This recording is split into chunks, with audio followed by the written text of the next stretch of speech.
punon në shtet është pastarditet, është vjetesë, nuk është punë. Çfarë punë bën ti? 2 orë punon, 6 orë rri, ndrohet se dilën ose bën punën në një patronazhisti. Çfarë produkti ke dhënë ti për veten? Më kush është identiteti jot? Do të thonë ti s'mund të krijosh diçka nëse nuk krijon veten. Ta e kanë humbur veten dhe thotë po punoj. Jo, ti nuk po punon, ti e kapje. Pra aty të shitur një rrok, të shitur një shumë parash që ti t'ja dalësh të përballosh jetesën tënde. Jetesën tonë po e përballojmë edhe neve që nuk financohemi nga dikush, sepse në fund ditës nuk është se do vdesim për bukull.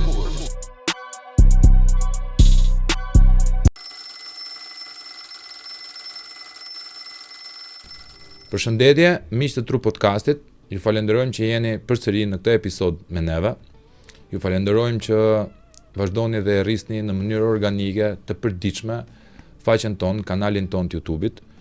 Ju jemi shumë mirënjohës.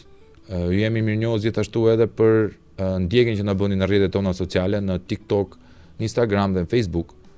Dhe kjo tregon që puna jon po vlerësohet, puna jon po dëgjohet dhe personazhet që neve thrasim janë të një kalibri të cilët juve e pëlqeni, sepse neve ju kemi quajtur ishulli të mençurve.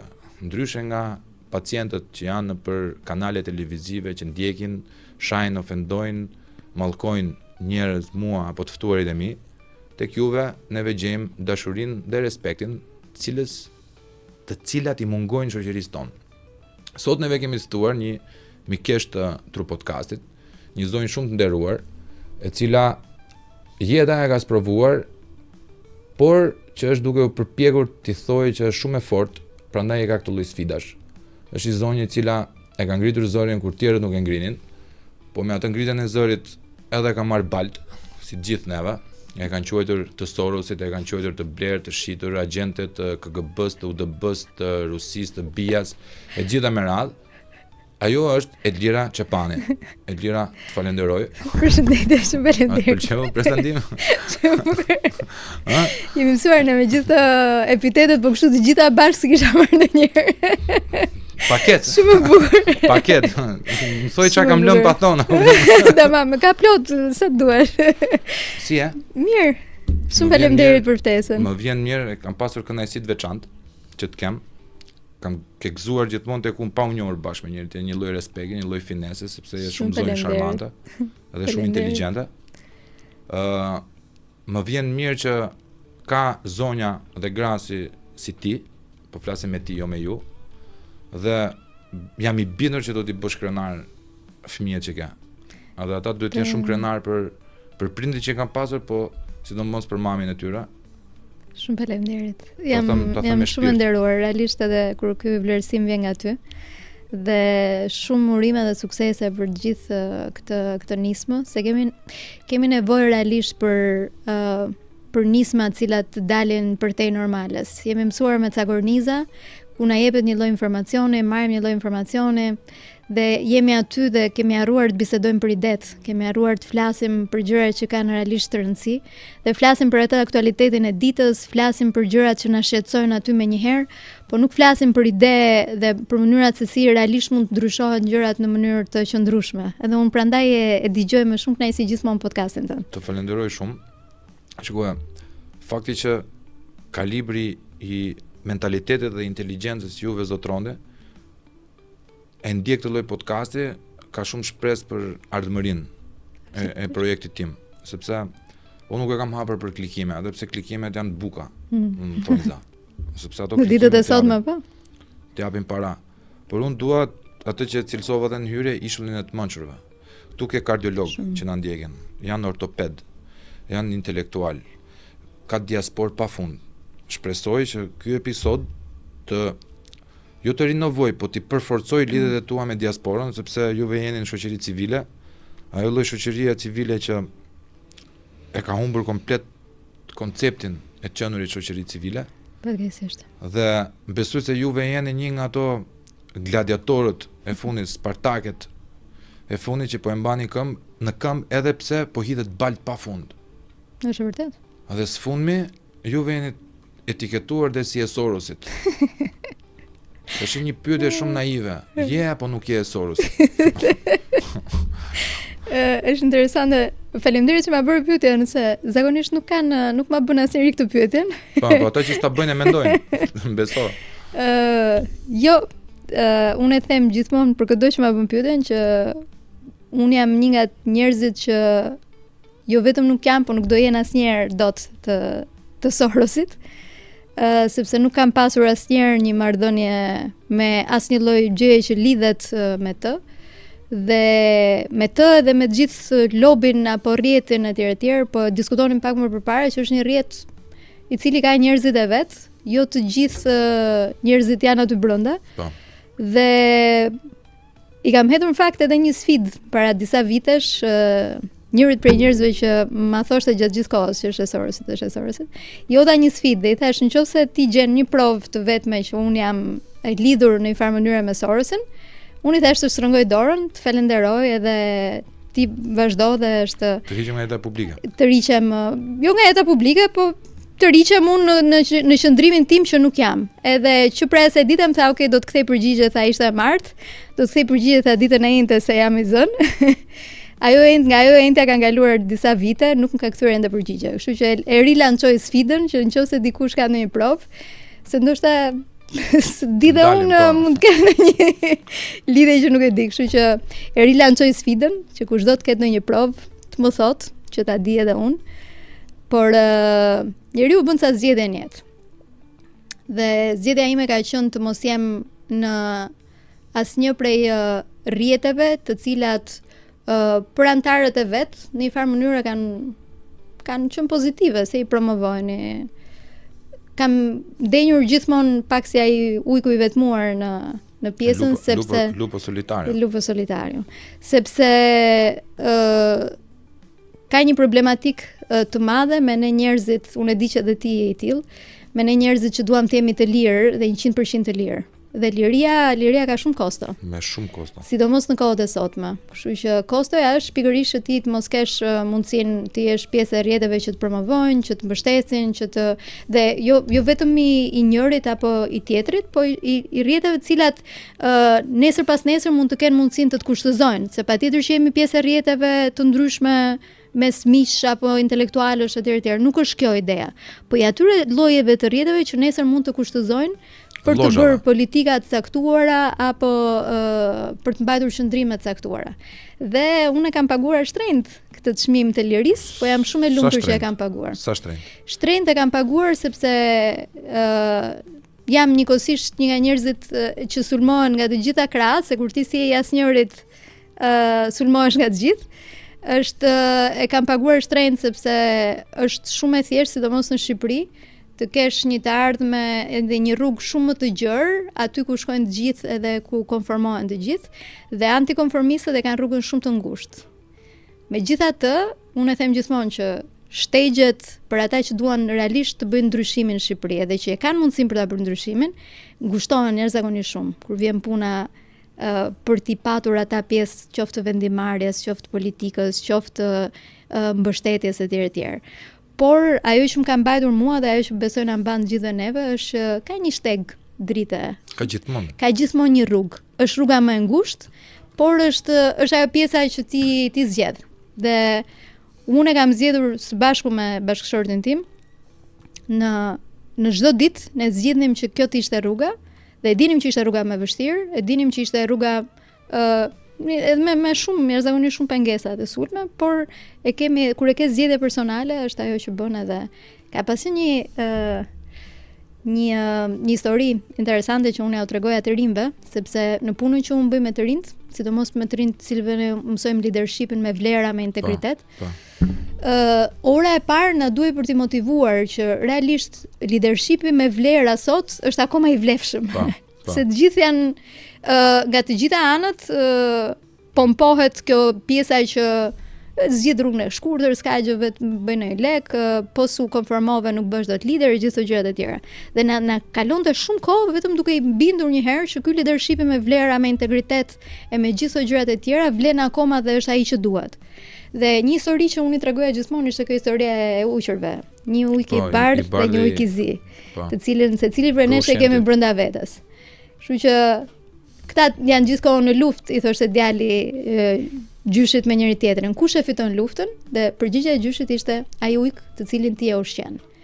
Kështu që ne jemi mësuar që të ushqejmë shpresoj gjithkohën këtë ujkun e bardhë. Të qëndrojmë pak te ujqrit, se më ke kapur, se më ke kapur filozofia. Se unë dashuroj filozofin, jam autodidakt në filozofi. IMM ka mbaruar për filozofi. Unë nuk jam në pjesën e... Shikoj, filozofia e dashur nuk është filozofia të citosh.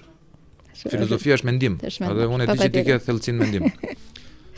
Cila ka qenë përballja jote e parë me ujkun e zi? Si që e përballur, se unë e quaj demon. Disa e quajnë ujku i errët, disa e quajnë dexhall, varet nga etiketimi. Në shumë raste. Në raste për shembull që një nga rastet i cili mua më ka dhëmbur është pjesa, ti po flisje pak më përpara për shoqërinë civile. Edhe është një nga sektorët më të vështirë që janë në Shqipëri. Nëse ti do të mbjetosh në shoqërinë civile, ke më të vështirë të mbjetosh se sa po të ishe në politik. E kanë shumë kollaj, ata që kalojnë nga shoqëria civile në politik i duket shumë e thjeshtë arena. Pse? Sepse është një problematik e mungesës së konkurrencës, e mungesës së sistemit me të cilin ti, të meritokracisë me të cilën ti ecën përpara. Dhe thash duke pasur zgjedhje këtë pjesën e mos korrupsionit me asnjë lloj kompromisi. Dikur skuadra ime më uli dhe më tha, dëgjoj, këta personat që punojnë në X organizat apo në Y organizat, i kanë rrogat shumë më të larta se ne. Ne e dim që punojmë 3 fish, na del shpirti, shkojmë në përgjithë Shqipërinë, se të tillë kemi punën. Shkojmë atje, lëm fëmijët etj. A nuk ka ardhur koha që dhe ti të bësh një lloj kompromisi dhe të japësh atë 20% që ne famshëm, apo të bësh një lloj kompromisi për të humbur këtë lirinë që ke, në mënyrë që ne të jemi njësoj si gjithë të tjerët?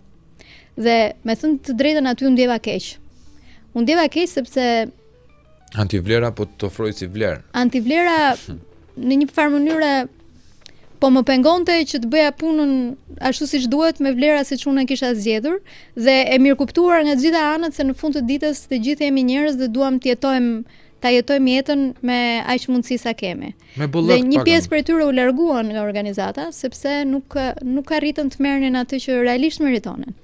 Dhe asnjëherë në një farë mënyrë nuk e kemi marr atë që realisht kemi merituar për punën që kemi bërë, sepse sektori është i tillë që ose duhet të konformohesh të bësh pjesë, ose duhet të rish pasaj në vetmi, por gjithmonë jo në nivelet e duhura. Kjo gjë në Shqipëri ndodh edhe në politik, e kemi parë shumë herë, që ata njerëzit që realisht duhet ishin, që realisht mund të bëjnë një ndryshim, që realisht mund të japin një ide më shumë se si duhet zhvillohen këto shkreta politika që nuk po i drejtojmë dot, po i shtrëmbrojmë gjatë gjithë kohës në këto 30 vite, ata nuk janë. Dhe është interesante, serviret publikut sikur ata nuk duan të jenë. Në fakt këta njerëz duan të jenë politik, por i kanë gjitha dyert e mbyllura. Dhe ti je në politik nuk do të thonë ti je pjesë e një partie politike. Ti je në politik është ti je pjesë e aty ku bëhen konsultimet, aty ku merren vendimet e gjithë ato gjërat e tjera. U mbyllen dyert të gjithë këtyre njerëzve. Kështu që fatkeqësisht kemi ngritur një lloj sistemi ku ne vlerat i fusim në një cep, të gjithë ata njerëzit që kanë zgjedhur në një cep aty dhe ata rinë ndonjëherë edhe të trembur sepse janë bërë edhe pakic. Dhe gjithë antivlerat i promovojmë në mënyra nga më të ndryshmet, që nga media, që nga shoqëria në vetvete, që nëse ti je një njeri që nuk e zgjedh korrupsionin apo do të jesh i ndershëm funditës sepse me integritet, sepse kështu të kanë edukuar, ne e quajmë budalla. Po. Atë që nuk merr lek, atë që nuk merr para në dorë, atë që nuk bën lek, dhe më thënë budalla. Ky është i shkathët ndërkohë. Ky është i shkathët sepse ky ka ditur ta bëj lekun. Po si e ka bër lekun ai njeri ndërkohë që ka të njëjtin pozicion me mua? E ka bërë lekun me korrupsion. Dhe ne këtij njeriu i themi, hajde se ti je i shkathët. Dhe të gjitha këto antivlera që ne në një farë mënyrë i themi me të keq dhe pa të keq, fillojnë të bëhen pjesë e kulturës shoqërore, që pastaj na tregon që kjo qen ka situata. Dhe atyre fëmijëve të cilët neve duam t'ju japim një edukat ndryshe, ju ofrojmë këtë lloj shoqërie, e cila ju ofron këtë lloj modelesh. Dhe pastaj themi, çfarë ka ndodhur me rinin shqiptare? Po çfarë ka ndodhur? Ti çfarë modeli ke ofruar deri më sot? Cilin modeli ke promovuar? Cili është ai modeli që del në media? Cili është ai modeli që ne promovojmë në Instagram, që ka më shumë klikime apo në rrjetet e ndryshme? është ai modeli, cilin ne pastaj nuk duam ta shohim te fëmia jon. Po, më thënë, unë këtë nuk kuptoj dot korrelacionin. Pra të gjithë e gjykojnë ato vajzën që doli te Top Albania Radio që ta unë e përdor librin për aksesor, ta se më kombinohet me ngjyrën e tangave në plazh. Të gjithë e gjykojmë, po ajo kishte 300.000, 400.000, 500.000 shikime motor. Te pjesa e gjykimit është tjetër gjë. Domethënë kam një përshtypje që ne kemi edhe këtë gjyshin publik, e kemi pak edhe të trashëguar nga pjesa e komunizmit. Të trashëguar apo të kaluar, se trashëgimia është me dashje ose më shumë është pa dashje sepse është e para përcaktuar. Neve më duket se e kërkojmë. Kam një përshtypje që e kemi në koncept. Na ka mbetur si edhe kjo pjesa e gjyshit publik, për mua është një nga gjërat më të gabuara që ne bëjmë gjithmonë, dhe sa herë që dikush gjykohet publikisht, unë jam gjithmonë ai personi që flet kundra edhe nëse nuk është dakord me atë që po ndodh. Unë jam një nga njerëzit për shkak që e kanë mbrojtur një person që në fund ditës del dhe thot një të vërtetë vetën. Paragjykimi është tregon ceksi mendimi. Paragjykimi ndodh vetëm te idiotët.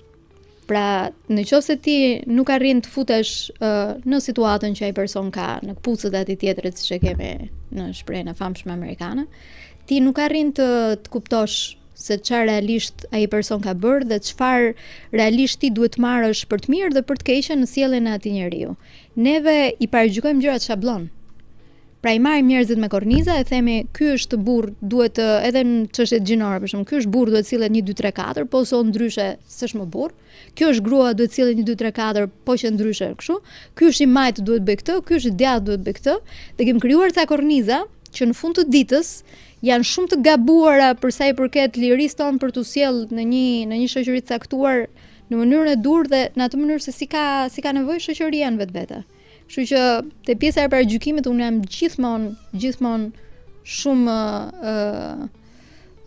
kundër, dhe një nga gjërat që ne bëjmë për shembull në punën tonë, ne e bëjmë për gratë në politik. Po. Por duhet bërë në të gjitha rastet, është që monitorojmë gjuhën e urrëties. Çfarë, më thënë që ta dëgjojmë edhe pak ndjekësit tanë, që të iluminojmë pak te kjo pjesa. Se e dëgjojnë si nocion gjuhë urrëties, po nuk e konceptojnë, më thënë, jo të gjithë arrin ta përcithin se ç'a është me të vërtetë gjuhë urrëtie.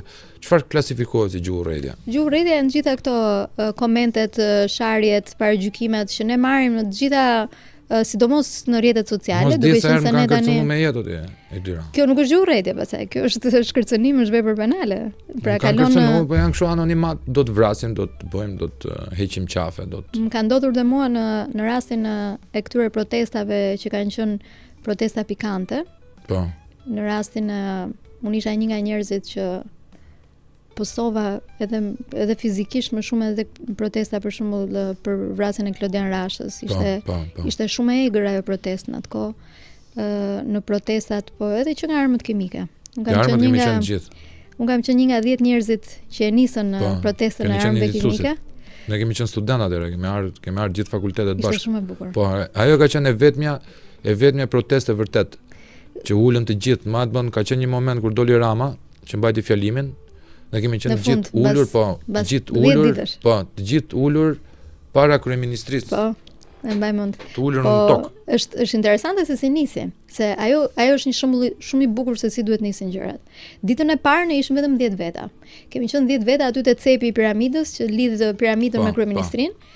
Edhe dolëm aty, thamë 10 që kemi, unë biles mbaj mend që isha me gocën time 7 muaj në krah, dhe më thanë ata vetëm ti merr fëmijën proteste, e thash këtu jemi, këtë jetë do bëjmë, kështu që ishte edhe vajza ime. Ditën e dytë u bëm një 15 veta, ditën e tretë u shtuam u bëm 30, dhe pastaj ndoshta ndonjëherë edhe për shkak të konsistencës, njerëzit filluan të kuptonin që ishte diçka që për cilën duhej reaguar. Dhe ditët e tjera filluam hap pas hapi të bëheshim shumë më tepër, aty filluan të krijoheshin në një farë mënyrë edhe fraksione të njerëzve që vinin dhe donin që ta ndanin këtë turmën. Njëri i thriste shkojmë te ambasada amerikane, tjetri i thriste jo qëndrojmë këtu. Ne ishim ata njerëzit që vendosëm të qëndronim aty. Dhe kjo konsistencë dhe kjo pjesa edhe e qartësisë së mesazhit të protestës besoj ishte një nga elementet që ajo protestë ka pasur sukses. Dhe një nga momentet më të bukura të gjithë aktivizmit tim ka qenë për gjithë jetën, se unë kam më shumë se 25 vite që protestoj për çdo gjë. Ka qenë kur filluan të më merrnin në telefon nga universitetet të ndryshme, e ka qenë shumë prekse, unë edhe sot prekem kur e kujtoj, sepse më merrnin në telefon dhe më thoshin Edlira, unë nisëm nga infermeria. Dhe gjithë studentët e infermerisë kishin ardhur me përparëset e tyre. Juridiku më morën dhe më tha Edlira, unë nisëm, kemi kushtetutat me vete. Dhe ngrinin kushtetutat, nuk e dia ju kujtoj. Po sepse shkencat sociale kanë qenë në njëjtën godin me juridikun, ne kemi ardhur gjithë. Kanë qenë me kushtetuta në dorë dhe më merrnin në telefon dhe thoshin unë nisëm.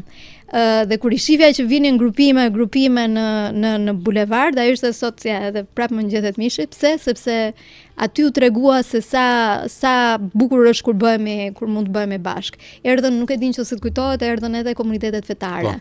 U lutën në shesh. Pra ishte një lloj, nuk ishte më një protest për një gjë të caktuar, po ishte një lloj bashkimi i njerëzve kundër një padrejtësie. Dhe ka qenë një nga gjërat më të bukura që un kam përjetuar ndonjëherë, megjithëse ishte vështirë, ne u detyruam që të rinim dhe natën me badanie, po ishte kaq bukur që edhe njerëzit na sillnin badanie, na sillnin ushqime atë natë. Ishte një nga eksperiencat më të bukura, po un them që nuk ka qenë e vetmja. Ne kemi bërë kush është tjetër? Kemi bërë të tjera shumë, për shembull ka qenë protesta e teatrit, e cila ka zgjatur për 2 vite rresht. Po. Dhe un kam ajo lloj proteste u blen protestuesit, e dashur. Në një farë mënyre aty po ka gjithmonë në këtë raste, ajo ishte një gjë shumë e gjatë, u politizua shumë etj, por ishte qëndresa ishte për të mbajtur mend. Pra një nga gjërat që unë mbaj mend me shumë respekt për gjithë ata njerëz që arritën, unë isha me një fëmijë shumë të vogël, nuk rria dot natën, po aty kishte njerëz që rinin gjithë natën.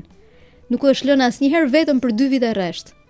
Dhe aty kuptuam që kishim fuqinë edhe që të qëndronim, dhe kishim fuqinë edhe që ta merrnim teatrin, se në momentin kur hyri policia, ne hym brenda teatrit, e nxorëm jashtë dhe e morëm ne teatrin. Po ata gjatë shëmbjes kanë pasur njerëz brenda.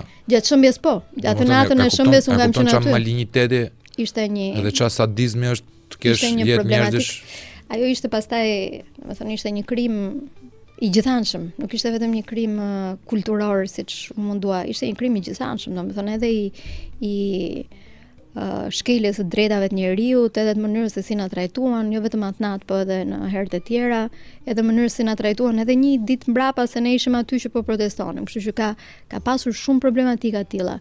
Por teatri ishte një gjë, ishte një sens tjetër proteste që kishte lidhje me konsistencën, me qëndrueshmërinë. Dhe një nga gjërat e bukura ishte që kur natën që ra tërmeti, atë mëngjes, se ishte mëngjes, nuk po dinim ç'a të bënim. Edhe u ngritëm dhe tham, do bëjmë një thirrje që të paktën njerëzit të sjellin ca gjëra. Dhe po bisedonim që ku ta bëjmë këtë thirrjen, ku t'i sjellin njerëzit. Dhe ju them, pse jo të sheshi teatrit? I thash se aty ka gjithmonë njerëz edhe është sheshi jon. Dhe një nga gjërat më të bukura që un kam përjetuar ndonjëherë ishte që ishte ora 7 kur ne e bëm thirrjen, ne kam nxjerr thirrjen në rrjetet sociale, bën dhe miqtë e tjerë. Në orën 12 sheshi teatrit, nuk e di e mban mend se ka qenë 4 orë, ishte komplet plot me ushqime, me badanie dhe me njerëz të cilët kishin ardhur aty për të bërë vullnetare, për të solidarizuar. Kështu që kur ne flasim për mos reagim të shqiptarëve, edhe flasim për apati edhe për gjithë gjërat e tjera, nuk e kuptojmë që shqiptarët nuk kanë apati në vetvete. Po thjesht nuk frymëzohen mjaftueshëm për të reaguar për shkak të shumë arsyeve të ndryshme në situata të caktuara. Dhe ne e kemi treguar gjithmonë në rastet e solidaritetit se si ngrihemi të gjithë në këmbë, edhe reagojmë, po them ishte çështje 4-5 orësh. Ishte sheshi plot që ne s'po dinim më ku t'i çonim. Dhe nga ana tjetër pastaj mbas gjithë ushqimeve, rrobave, gjërave që kishim mbledhur aty që filluam t'i çonim, filluam kuptonim që duheshe një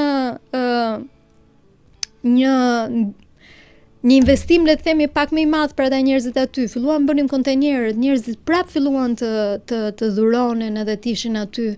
Kështu shqiptarët kanë një shpirt të jashtëzakonshëm të solidaritetit edhe të reagimit aty ku frymëzohen. Edhe aty ku realisht mendojnë se mund ta bëjnë një ndryshim. Dhe një formë proteste për mendimin tim është pikërisht edhe kjo, edhe solidariteti.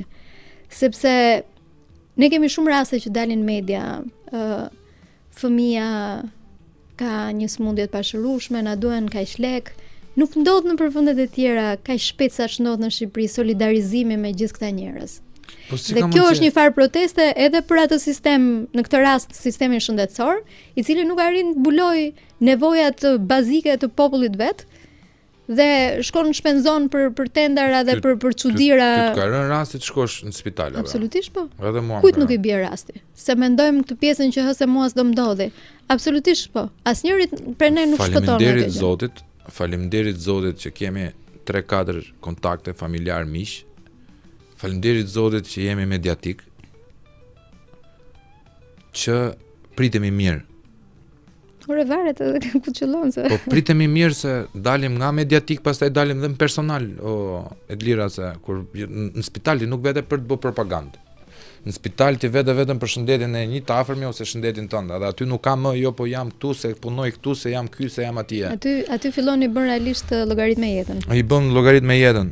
I majno të tjerët. Unë po të tregoja kur ishim që parë duke konsumuar një kafe me njëri tjetrin që kam jetuar aty afër spitalit të fëmijëve, e nuk dihet sa nëna luteshin për të marrë 2 byrek, 3 byrek të byrektoria përballë edhe ja blia unë. Mund të ishte një shpend tjetër Andi X Y Edlira, s'po them që kam bënë një gjë të madhe, se kam dash pa ja dhënë, se këtë duhet kuptojnë njerëzit, dua pa ta jap. Po s'desh as ta jap. Po nuk duhet të jetë kjo mënyra. Të vinë nëna e një fëmije, të një i panjohur, e të thoj mblit 3 byrek edhe një dhall për fëmijën se s'kam lek, edhe rinte te dritare, kjo është tmerr. Prandaj pra them, nuk duhet të jetë kjo mënyra. Nuk duhet të jetë mënyra që secili prej nesh varet nga solidariteti edhe nga ndihma e tjerëve. Domethënë ne duhet kemi respekt për jetën rreth parë, po për mendimin tim, sidomos në rastin e fëmijëve, nuk ka asnjë gjë më të vlefshme se sa fëmijët edhe investim më të çmuar se sa un kam qenë vet në spital disa herë për të kontribuar aty. Ata fëmijët kanë nevojë për shumë gjëra.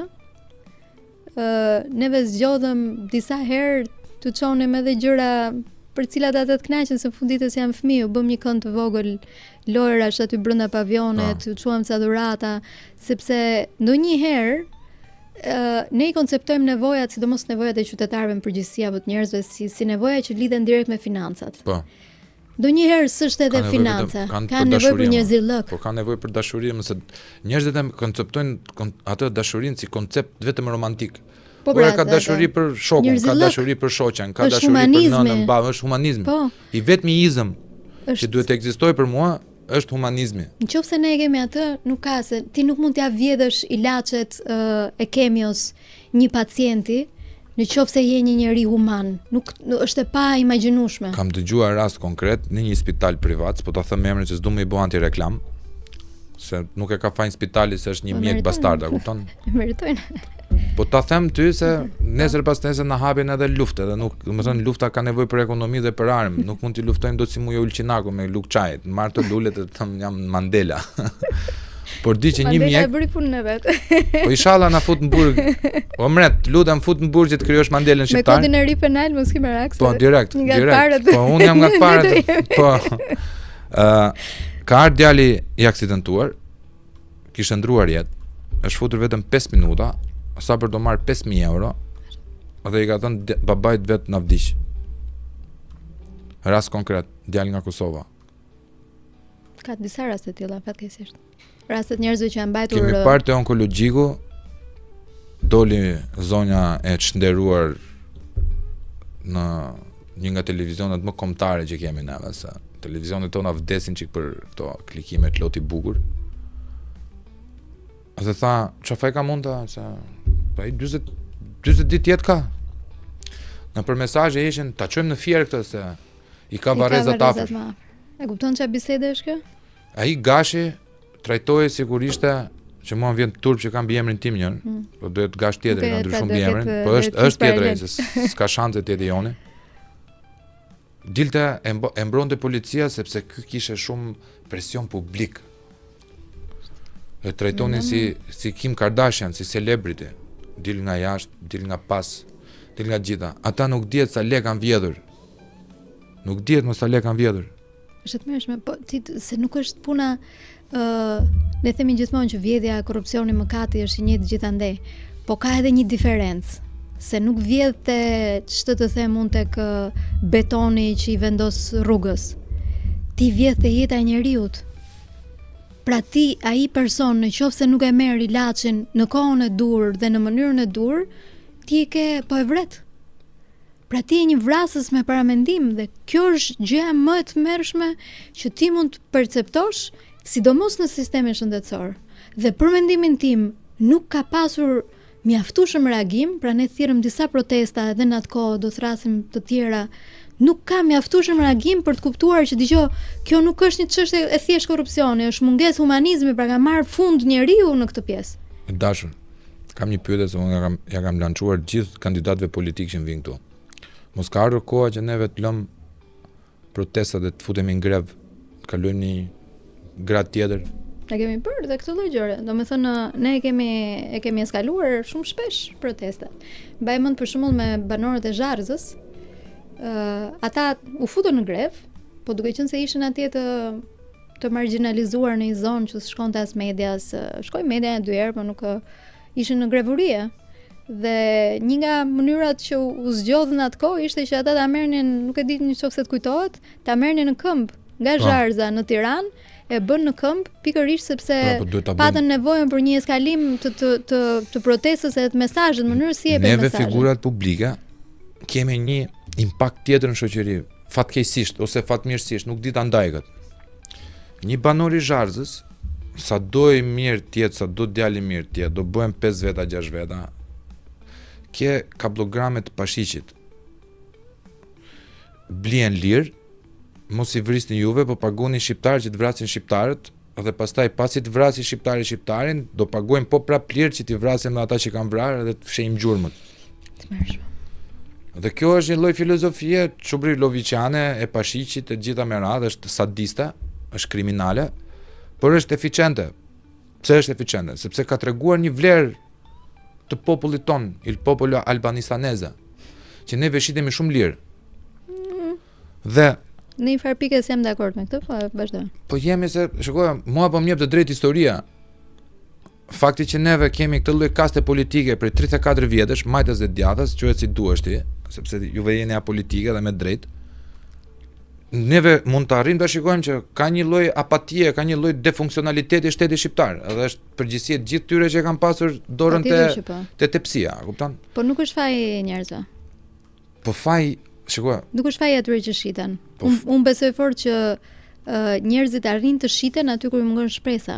Ku mendojnë se janë gjithë isoj sidoqoftë, thonë po marrëm këtë 50 euro shëntim të votës edhe. A ke parasysh atë kavanozin? Është një lloj kavanozi që futen dy lloje me lingonash, të kuqe dhe të zeza. Po ti lësh me njëra tjetrën. Po është histori shqiptare. Po ti lësh me njëra tjetrën, ne jemi të rrjetën kështu atje, motra ime. Ne jemi këtu vetëm duke na tundur. Do të thonë ne armikun e shikojmë te njëri tjetri. Pra unë histori e njerëzimit ajo në përgjithësi. Po pse, më thon, në Zharrës ta jap me jetë që një nga ata është u kompromentuan studentët tanë kur do flasim protestat e 2018-s me prindrit, me gjitha me radhë, me pedagogët. Ka gjithmonë individ, po individi nuk duhet prishi frymën. Pra ka gjithmonë një individ që do kompromentohet apo një politikan që është i korruptuar etj, po nuk duhet, e di çfarë bëjmë ne, kemi një problem. I fusim gjithë në të njëjtin ses, sepse kjo është niveli i cekët i mendimit, nuk lodhemi shumë. Dhe i marrë me kategori njerëzit.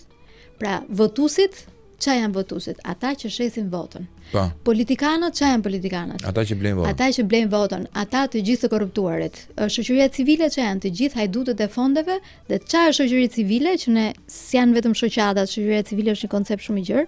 Kush është shoqëria civile? Janë gjithë Sorosit. Media janë gjithë ata që të shesin shpirtin për klikime. Unë hyj nga ajo lloj pjesë e njerëzish që mendoj se në 100% e 0% janë vetëm të përllogaritura në kushte laboratorike. Pikërisht pra.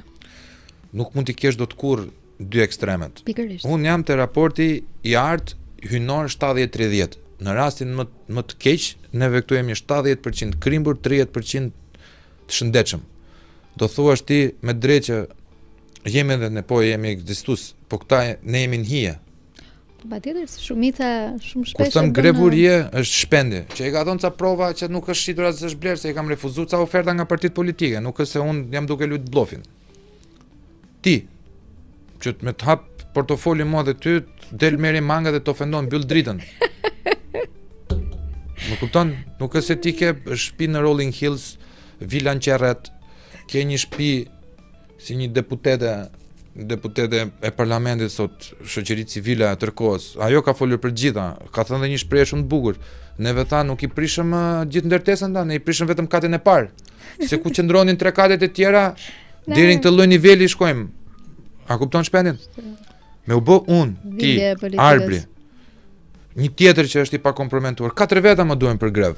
Po e bën një djalë fjerak, një burr fjerak që i ka vdek djali nga helmi në ushqimin e trenave, ma ka thënë Auloni, miku jon Auloni. E ka ndezur tërë Athinën tek pulli vetëm është ai.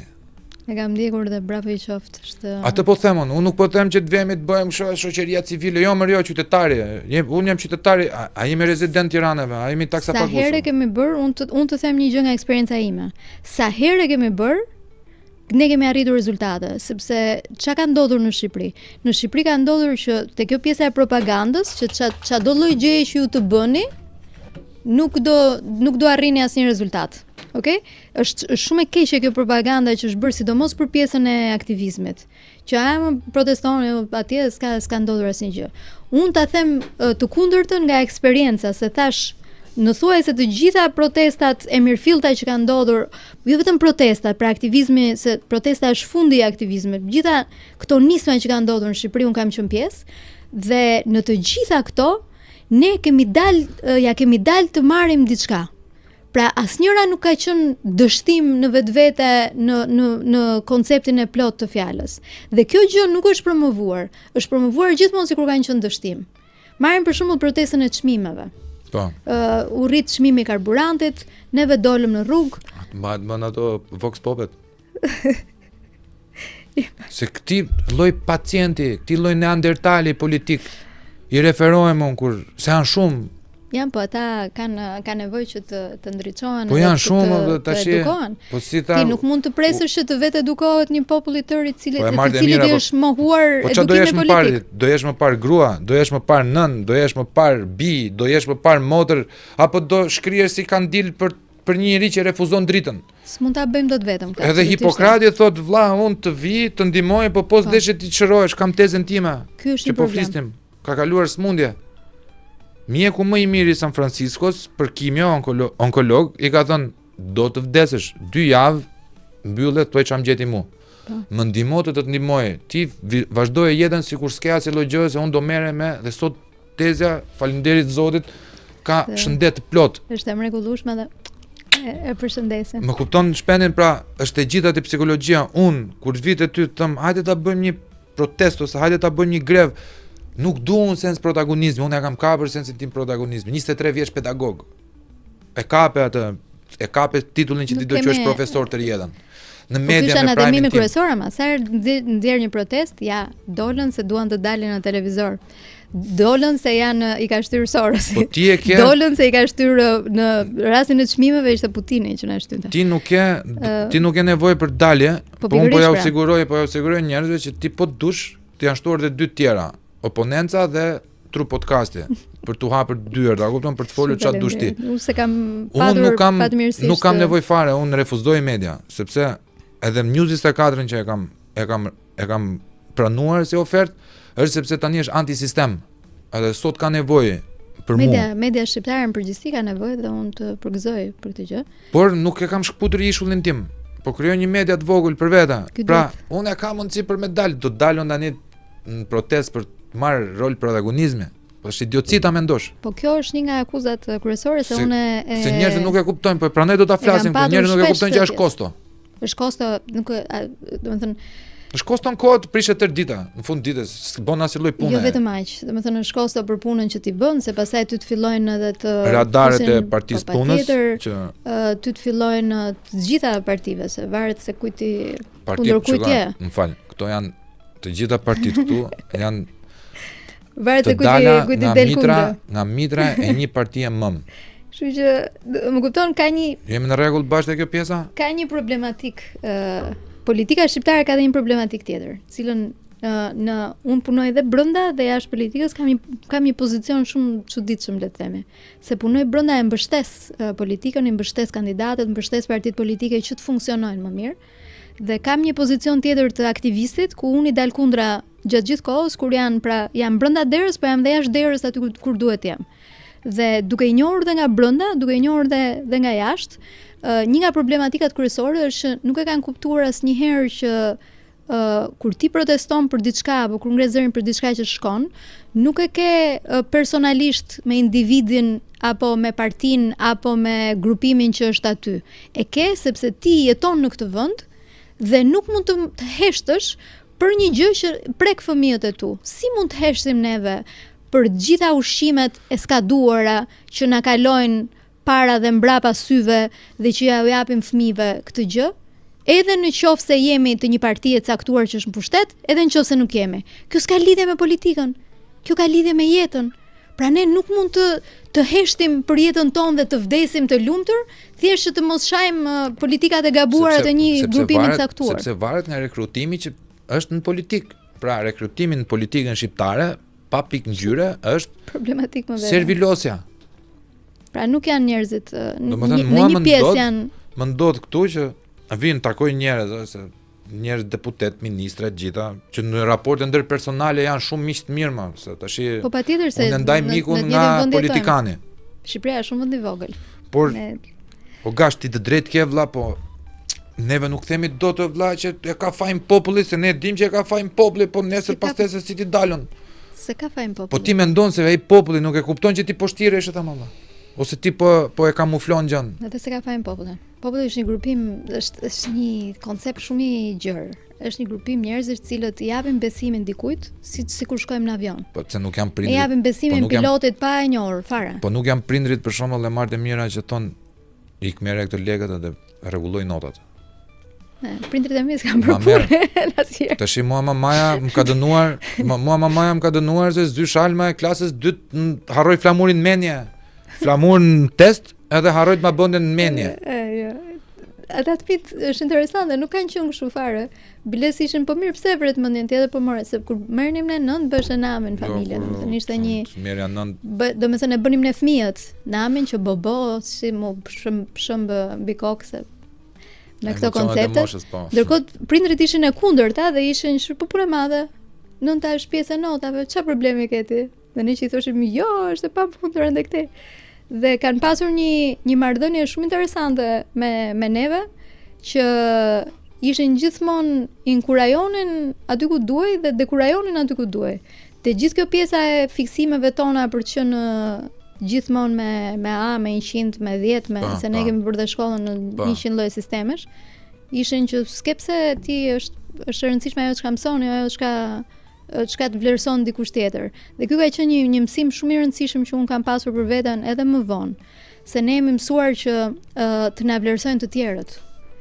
Dhe fatkeqësisht jeta është e ndërtuar në këtë mënyrë që ne jemi gjithmonë nën vlerësimin e tjerëve. Duam një punë, na vlerëson dikush që na merr një intervistë. Kam bërë një kurs në Harvard, do bëj edhe disa të tjerë. Kam dalë me rezultatin 89.12% nga 100%. Në moral and ethical leadership. Sa e bukur. Është shumë e bukur. Shumë. Mundësisht do jap edhe në master në një universitet privat të luar rasti këtë leadershipin. Kjo është një nga temat që duhet diskutuar shumë në Shqipëri. Dhe kam materiale. E di çka ka kuptu shpendi nga ajo që nuk kam bërë shkollë për 5 vjet. Këtu. Un jam prodhim bio, jam autodidakt. Burri tezës më jepte zeqiri, më jepte libra. Domethënë ti do lexosh Machiavellin, do lexosh Hegelin, do lexosh këtë, do lexosh Aristotelin, do bësh sintezë, do kapësh nga ky nga këto, sepse Arlin Qorri bashkë me shok. Arlin Qorri bashkë me shok na mësonte vetëm Marxin dhe shpërndarjen e pamfleteve. Pra që neve të ishim bëhet me dëshirë, është ajo ku mëson. Atë që neve të bëheshim disa aktivistë për mos thënë shembull pejorativ sy mbyllur. Se s'du me ofendu se aktivisti ndoshta e beson ai shkretja atë gjën që po bën. Ne kam idealizëm, pa shkak se është një dorë që i kontrollon gjithë. Do ta kuptojnë ose do vi koha që ta kuptojnë se ç'a janë. Problemi është që në Harvard neve kishim provime me stimulime, të mësonte deadline-in. Po bra. mëson mënyrën si ta ngresh strukturën, mendime pra. Se si ti je lider. Aty mësova se për Lee Kuan Yew. Unë e njeh Lee Kuan Yew, a kupton, si personazh të gjithë. Aty kam kuptuar nga jeta e Lee Kuan Yew, pse e shtyu atë që popullin më peshkatar, më të varfrin e Azisë së Largët e bëri qendrën me GDP-n më të madhe në botë. Ta kthente, pikërisht pra. Që s'ka resurset tona. Sa shumë të bukura janë këto? Që na tregojnë që pse mos e ketë Shqipëria këtë gjë? Ne vetë do të ishim në Zvicër. Nuk i mungon Zvicër më marrë mirë. I mungon intelekti i Shqipërisë absolutisht. Se ne kur shkojmë jashtë shtetit, vallai më të përbindshat jemi. Kur shkojmë jashtë shtetit ne dalim gjithmonë parët. Domethënë edhe këtë e kemi, edhe biles nuk na kanë dhe qef kur shkojmë jashtë shtetit, se gjithmonë i marrim vendet e para. Unë vajta fitova, ishte e bukur se fitova konkursin e spanjishtes ndër në Havana, ndër ata që ishin të lindur spanjisht folës. Edhe babi ishte kështu, po çfarë bën me babën, dhe se di. Kështu që, domethënë, kaca ne shkojmë, fitojmë ku dëgjon, ata kanë të gjithë mirat e mundshme atje, atletët e tjerë, do shkon shqiptari, del atleti më i famshëm në Greqi. Ose që edhe aty kur nuk e promovojnë, shkon këngëtarët, muzike, gjithandej këtej, kështu që intelekti nuk na mungon. Ne kemi genetike, zyrarsinë kemi. Ky është problemi. Resurset nuk na mungojnë. Kush na do të pazhvilluar, ma shpjegon dot, lutem? Po, tash ka shumë njerëz, shumë forca që na duan pazhvilluar. Ma thoj filozofikisht, pa prishur balancat, sepse unë jam shumë i pastër, pa prishur balancat e jetës tënde, pa marr kosto të tjera. Nuk kam se neve na ndjekin, fatkeqësisht ose fatmirësisht na ndjekin këta të mëdhenj. Kur kemi të lirë, kemi marrë parasysh kostot, kështu që kur kemi vendosur të jemi të lirë. Për shembull, unë mendoj se ne jemi politika shqiptare prej 48-s është filo-jugoslave. E lidhur ngushtisht me agjendat e UDB-s, personalisht. Mendoj se tu ka shik folca që mendojnë jugoslavisht. S'është çudi. Unë mendoj që patjetër që e kanë treguar dhe është një gjë e hapur që të gjithë forcat e rajonit nuk kanë pasur dëshirën e madhe që Shqipëria të zhvillojë në mënyrën e dur. Pra, dhe nga ana tjetër, përtej gjithë këtyre teorive që dikush nuk të do, është edhe kjo teoria tjetër që ti duhet të duash edhe të bëhesh në një farë mënyre. Ne jemi mësuar, nuk e di nëse këtë gjë e kemi në ndër vite, sepse kemi qenë gjithmonë të pushtuar, gjithmonë të shtypur, gjithmonë të presionuar, por apo sepse e kemi si trashëgimi në një farë mënyre edhe të kulturës komuniste, po ne jemi mësuar të pranojmë atë çka kemi, edhe të mbyllemi aty. Shumë pak prej nesh janë edukuar ose janë lejuar që të jenë rebel. Dhe nuk ka asnjë lloj kategorie tjetër që ndryshon botën përveç rebelëve. Disa kryengritje kanë shqiptarët ndër shekuj që nuk i tregon njëri. Edhe kjo historiografia jonë është bastarde në raste më të mirë. Pra, te pjesa e identitetit, e disa keq kemi luajtur ne me identitetin ton, domethënë ne kemi arritur në pikat që se ç'a janë shqiptarët, janë të ardhur etj. Ndërkohë që jashtë shtetit, ne që kemi jetuar jashtë dim shumë mirë që ata një gur të kenë, edhe bëjnë këtë gurin, ka ardhur Riksi, ka jetuar këtu te guri, bëhet guri vend turistike, krijojnë ide. Më dal në shteg. Në 2014 ishte një konferencë filozofike në Korçë. Edhe Tan Karadagu, ti e njeh dritanin, filozofin. Ai për mua është filozofi vetëm në Shqipëri, po pati ca probleme personale të veta dhe e humbi. Inshallah është mirë. Edhe nuk investojmë ne këta njerëz. Trauma, janë disa trauma janë disa trauma që njerëzit duhet t'i shohin vet, nëse të vë poshtë vetja, as shpendja, as lira, as Zoti, se ka dhënë vullnetin e lirë. Mendja është e frikshme. E ke Zotin mrena, ne kërkojmë kudo tjetër përpos se te vetja, po kjo është temë tjetër që do ta bëjmë një ditë tjetër. Mendja është e frikshme. Takojmë me Alain Brosat. Alain Brosat, koka e të majtës franceze. Perl, domethënë, ai zotëria ta vendoste autoritetin në lloj forme që unë dhe Tani, se ishim dhe pedagog dhe shok, u bëm shok. Vajta me vonesë të dy. Se unë gjumash i keq. Tani po ashtu, duke ngrënë duke pirë, duke festu me vajza tërë natën. Në Korçë, kështu? Në Korçë. Futemi trokasim me kërnaska dhe me bira. Futemi dhe më thot para gjithë sallës. Po pa më parë, duke parë nga pema, sleep well, ajo fjalë mua më ka bëu që të hesht se unë jam rebel, po ngacmove filloj të kundërvijem. Ma ka thënë aq bukur sa për të parë edhe reagimin tim ç'do bëja. Unë u ula edhe fillova vetëm po mbaja shnime.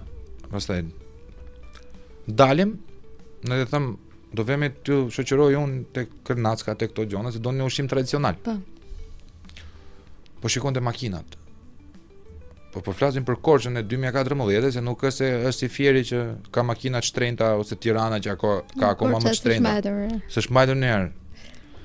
Shoh shumë Mercedes ata, shumë Audi, shumë juve shqiptarë tha, gjithë pasuri, edhe shumë profesori thash, të çoj vllajin në blok, dhe ti ke për të kuptuar që në 1 kilometër katror ti do kesh 10 milion euro vlerë makinash.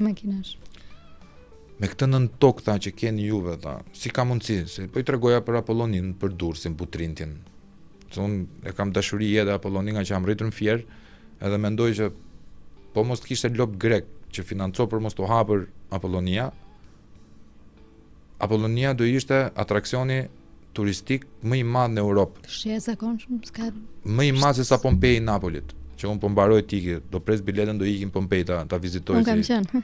Ke qenë? Ma këshillon, mbaroj për këto arkeologjike, se ashtu e kam pas qefin me u bë arkeolog, por nuk qelloj që babit ishte miliarder tërkohës, kupton. Po se arkeologu. Se duhet të jesh pasionant. Edhe unë me tim vlla kemi pasur si ëndër këtë pjesë, por pastaj duhet të jesh i kamur që të ndjekësh atë lloj pasioni. Vendosim që të punonim punë normale. Ne në Francë gjejmë një tull të 1800-s. E marketojmë sikur kjo është e Luigi të 17, të 18. E ka prekur Luigi, kaq. E fusim në Louvre edhe japim vlerë. Juve vetëm me hap në tokën.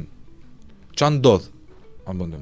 Alain Brosat, për ata që nuk e njohin, ka në atë kohë kishte 38 vjet që studionte Michel Foucault. Michel Foucault është filozofi që studion çmendurin. Llogaritë çik sa i çmendur mund të jetë ky që studion atë që studion çmendurin. Dhe është prishur me të majtën, është përjashtuar nga lozha e majt franceze vetëm për çështjen e Kosovës. Bravo. Sepse ai mendonte që Kosova duhet ishte e lirë dhe lobi franceze shumë i lidhur me lobin serb, sidomos e majta franceze.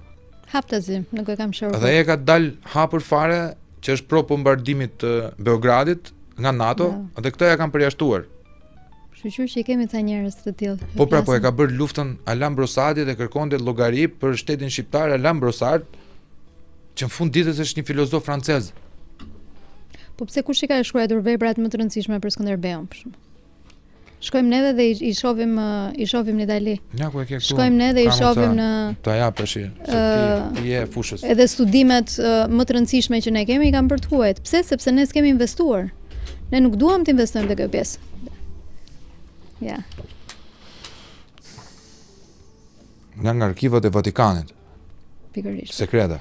Pse? Sepse i kanë ruajtur. Ne dhe ato që kemi nuk i kemi ruajtur dhe prandaj them, në një farë mënyrë është edhe dëshira për të bërë këtë gjë dhe një nga luftrat më të këqija që ju kanë bërë shqiptarëve është kjo pjesa e italian ky zotëria që e ka bë.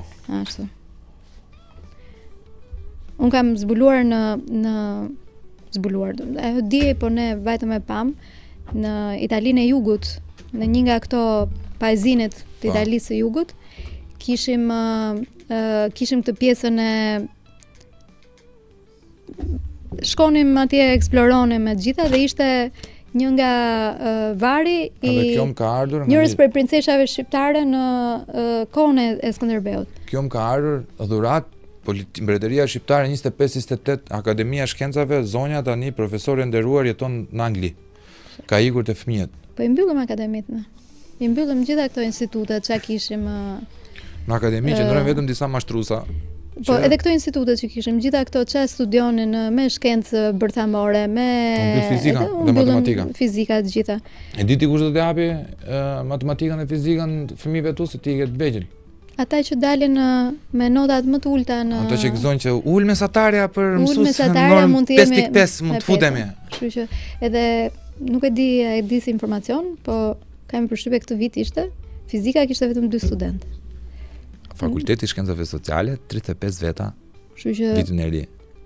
Këtë sezon ka vetëm 35 veta. Kështu që i kemi një borxh shumë të madh atij brezi i cili po vjen dhe për cilin megjithëse ne jemi nga njerëzit që kemi reaguar më shumë, unë prap ndihem në borxh që s'kemi reaguar mjaftueshëm që ata të mos gjejnë këtë lloj realiteti që po ju servirim neve sot. Kurse unë ndihem fajtor, jo në borxh. Ndihem fajtor më keq se sa ty. Kur ndihemi ne, mendo se ata që s'kan bërë asnjë gjë se ne. Unë ndihem fajtor që nuk bëra dot më shumë se ç'munda për studentët e mi në Fakultetin e Shkencave Sociale. Kam sjell 208 libra online dhe fizik nga Ayn Rand, libertanianët, dhurat.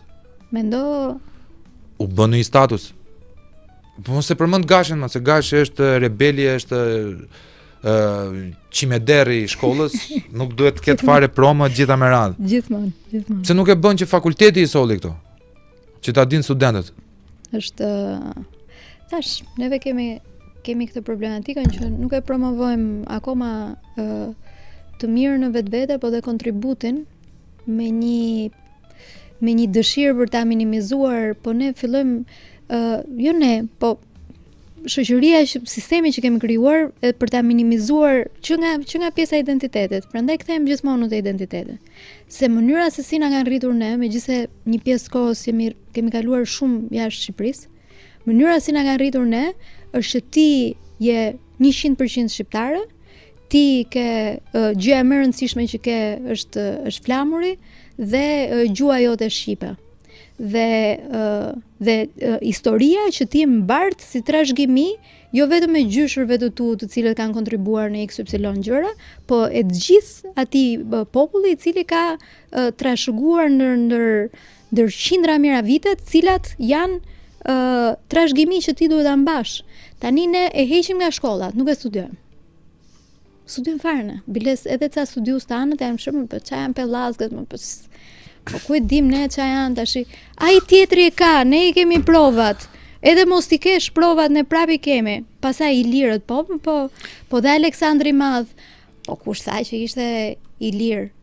Dhe domethënë të dëgjosh këto lloj, ne mirë Aleksandrin e Madh se e kishim, po ne kemi filluar të diskutojmë për Skënderbeun. Ka ardhur një mesazh nga një djalë ndjekësi joni, ka lokalin e vet në Borsh, në Gurt Preshit bëna pushimet unë. Aksidentalisht na doli ndjekës, më erdhi me familjen, më ka prekur me 2 fëmijët, me gruan në rresht për të taku Gashin. Thuhet i Gashi delegacion nga Shtëpia e Bardhët. Gashi vdekatar si puna ti që kishe vajtur për gjetur 5000 lekë shezllonin, a kupton në thelb. Jo 50. Se përballon nuk e përballojmë dot 50000 lekë atë shezllonin, edhe 10000 lekë parkimin. Edhe refuzojmë se s'ka vlerën se. Edhe më dërgon një mesazh. Vlla, thot kemi informacione që thuhet se varri i Aleksandrit Madh është në Finiq. Se nuk është zbuluar varri i Aleksandrit Madh akoma. Po nuk na lën grekët ta. Duhet ta kam ca studime, ca gjona, ca harde, se ai është në fund ditës e Çobani shkreti. Ka punu djal Çobani, ka stanin e vet, ka hapur me familje, aq mundsi sa ka ai. Bravo. Po shpirtin e madh. Po këta janë njerëzit nga të cilët Një pyetje. Se kam bërë shumë tjerë, ma kanë shmangur. Ke dëgjuar njëherë për gërmime arkeologjike në veri përpos këtij që doli varr monumental shekullit 4-3 romak? Shumë pak. Biles në zonën e Koplikut, andej ne kemi vajtur vet. Vërtet s'ka kështu zyrtare, po kemi vajtur vet. Dhe andej ka zona të jashtëzakonshme, po e di cila është gjëja që unë them, edhe po them publikisht, nuk e di a duhet thënë, them ndonjëherë shqyr që s'e kanë gjetur. Se na i vjedhin, po. Sepse ato që i kanë gjetur, gjysmat i kanë shkatruar, tjerat i kanë, për shembull, gjëja më e dhimbshme që ne kemi pas bër, ishte që kur para shumë vitesh ku ndërtohej në Durrës. Po, te mozaiku. Gjithandej. Në Durrës kudo ku të hapësh grop t'i gjen dhe shkonim dhe mblidhnim aty ku ishin inertet e ndërtimit, aty ku ata i hidhnin inertet se nuk ne shkonim dhe mblidhnim gjëra që ishin mermer arkeologjike, gjithë gjërat e tjera, se ata si ja u dinin vlerën, pra, dhe thoshin gjë më e dhimbshme e asaj kohe ishte që ata thoshin që e mbyllim brenda natës se po e pa njeri e shef çka ka aty poshtë dhe problemi është që ka ai shumë mermer sa ne na thyet ajo maja e matrapikut. Po.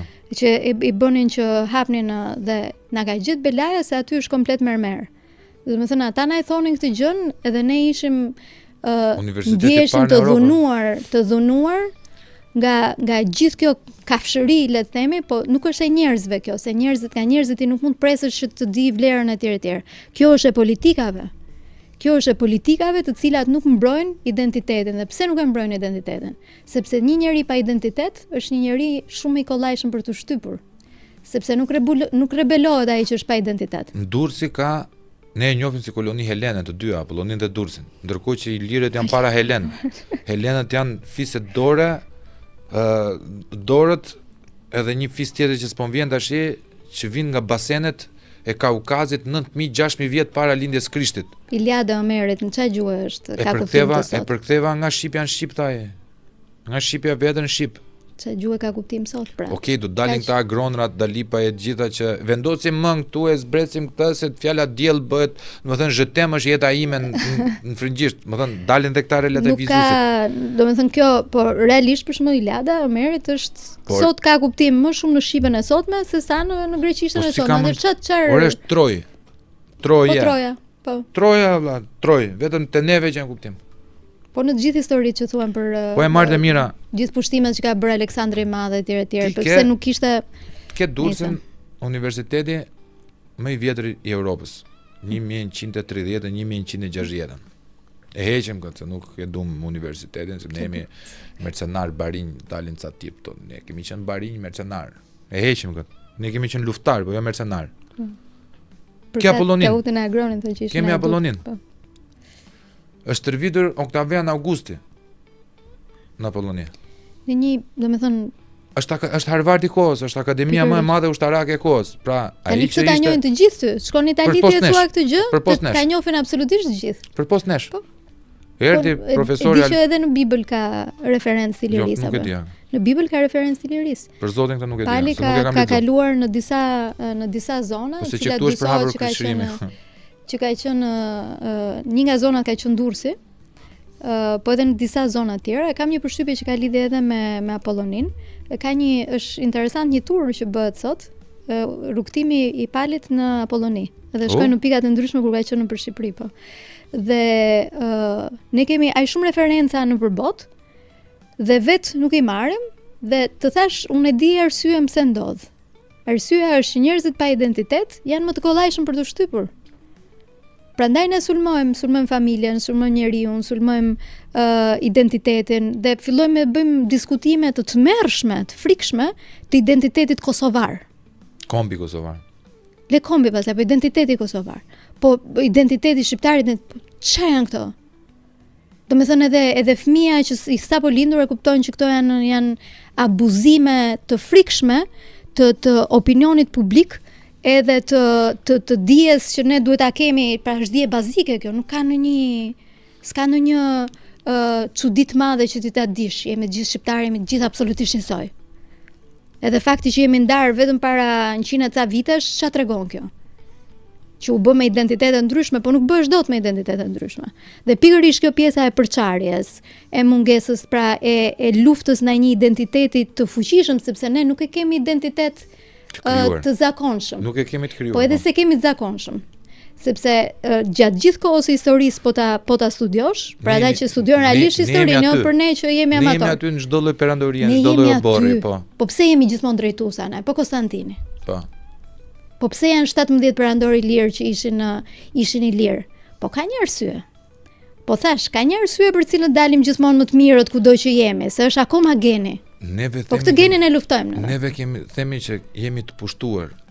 Në thelb neve kemi qenë perandorakët, kemi qenë pushtuesit. Po pikërisht pra.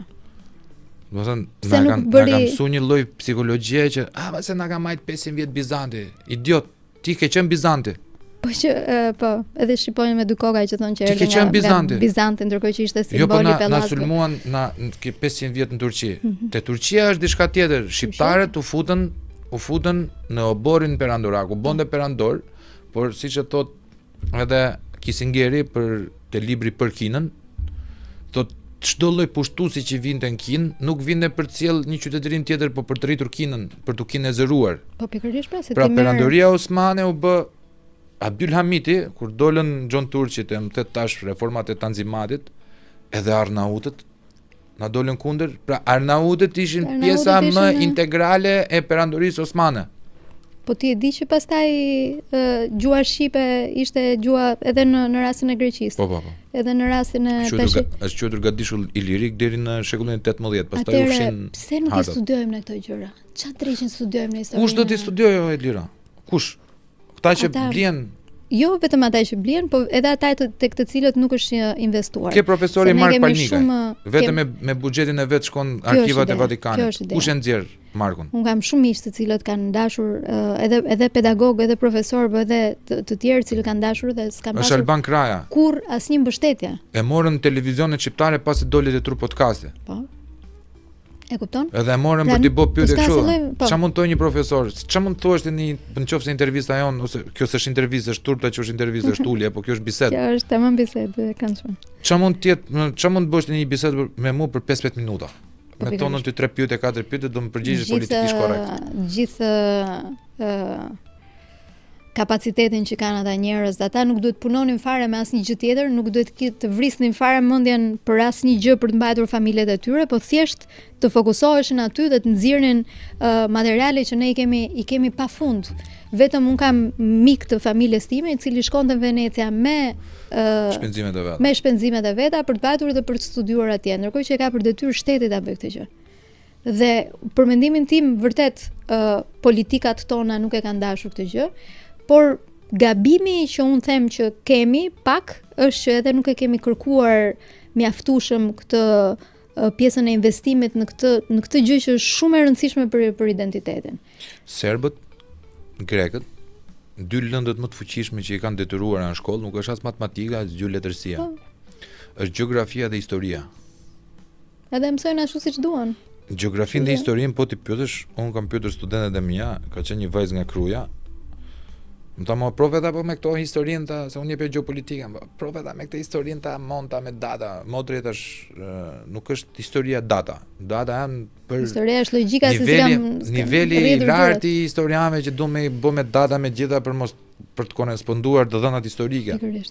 Po të bëj një pyetje tash, luftën e parë s'po ta bëj, luftën e parë botërore se jam i bindur që se di. Më thuaj kur ka filluar e dyta, kur ka përfunduar. Në Mosgabovsha tha ka filluar në 44, ka mbaruar në 53. Studente viti 3 shkenca politike. Kishte ardhur nga gjimnazia. Po nuk ka boshllok. Domethënë ka vakum. Nuk është faji i tyre, se themi ne që o bobosa sa ignorant që duken. Po s'ka mësuar ata. Te mësonjtoria e Derliun Fier ishte historia e avancuar, se unë jam brezi i parë 9 vjeçares. E do jepnin provime. Nuk po hapi klasa. Do na futën për gjuhëletërsi. Unë si rebel që jam një të ngritur mora të gjithë kontingjentin më cop mësime, duke i premtuar që do ju ndihmojë në histori, po hajde hapim katedrën, jemi bë 15 veta. 15 veta. Isha i vetmi idiot që kam dhënë histori të avancuar në provime matura. Po, e shef që rebelët e bëjnë ndryshimin? Po sepse unë dashuroj arkeologjin, unë dashuroj historinë. E vendit tim unë nuk du, shikoj. Nuk jam nazist që të mendoj ose shovinist, njep tokat, njep te gjitha mëra. Unë mendoj se ne jemi popull vëllezër gjithë.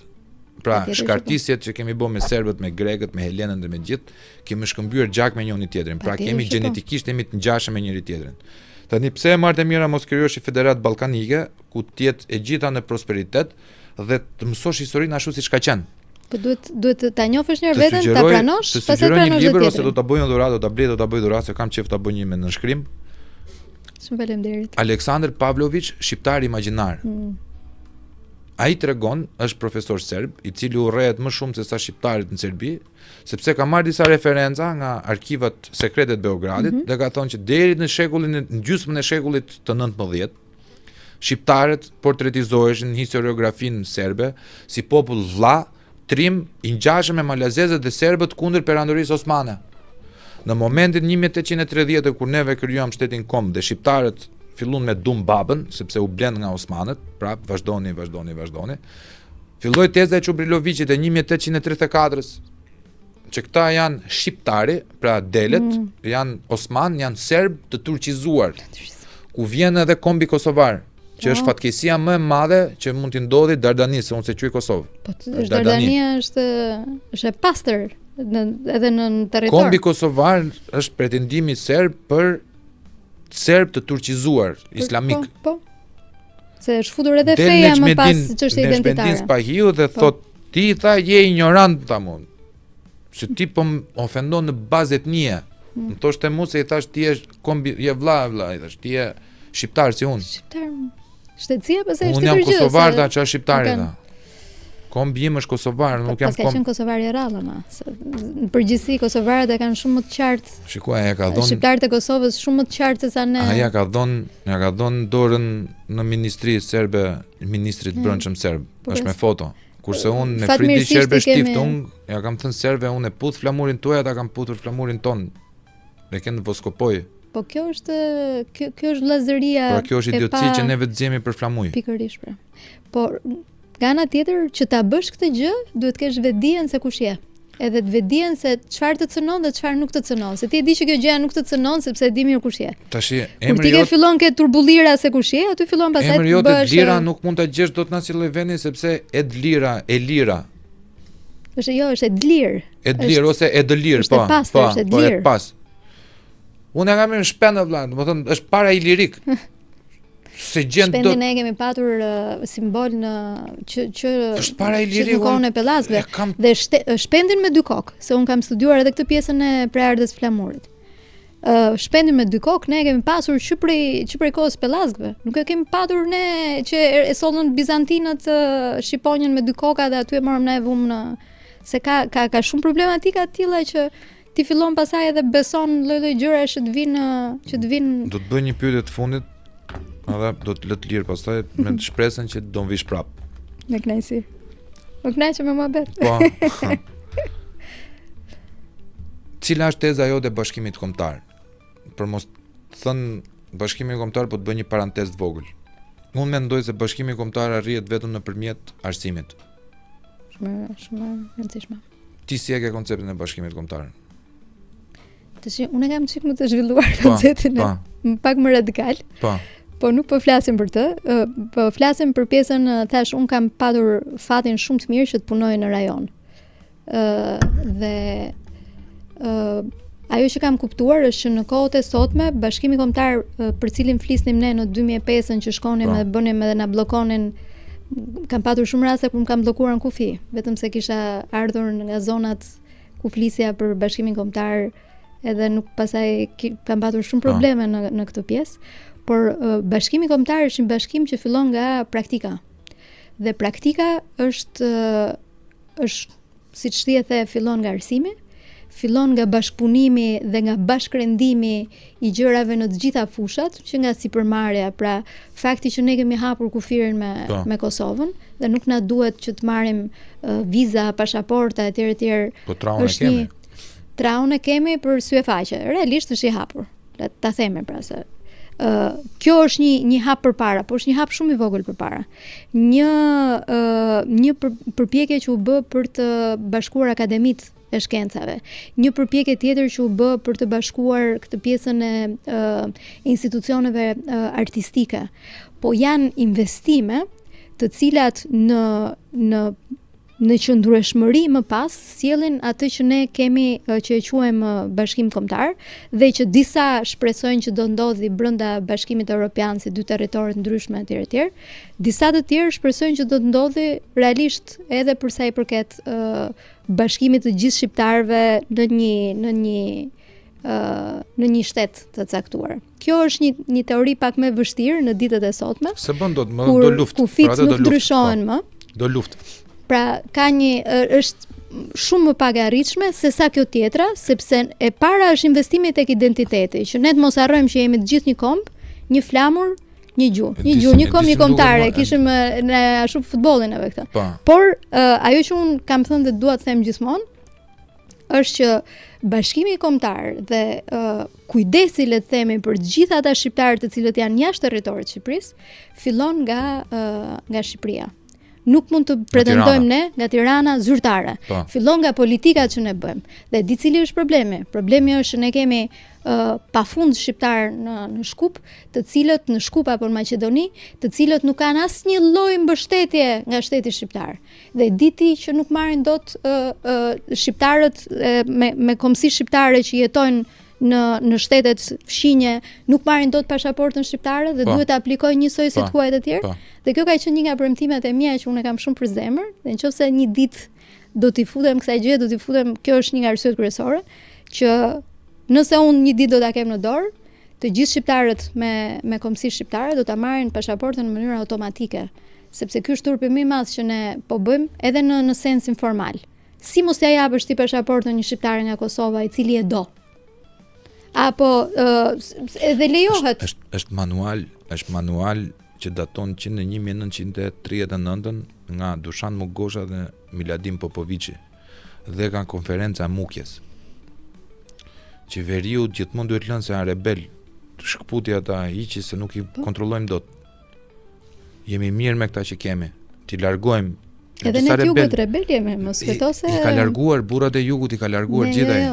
I ka larguar gjithë, më beso shpenden për këtë pjesë. Gjyshrit e mi kanë qenë njerëzit që kanë kontribuar. Malsi ka veriu, malsi ka dhe jugu. Prandaj them, se ne nga Mali Tomorrit ende jemi pak më. U mor me Metsheu.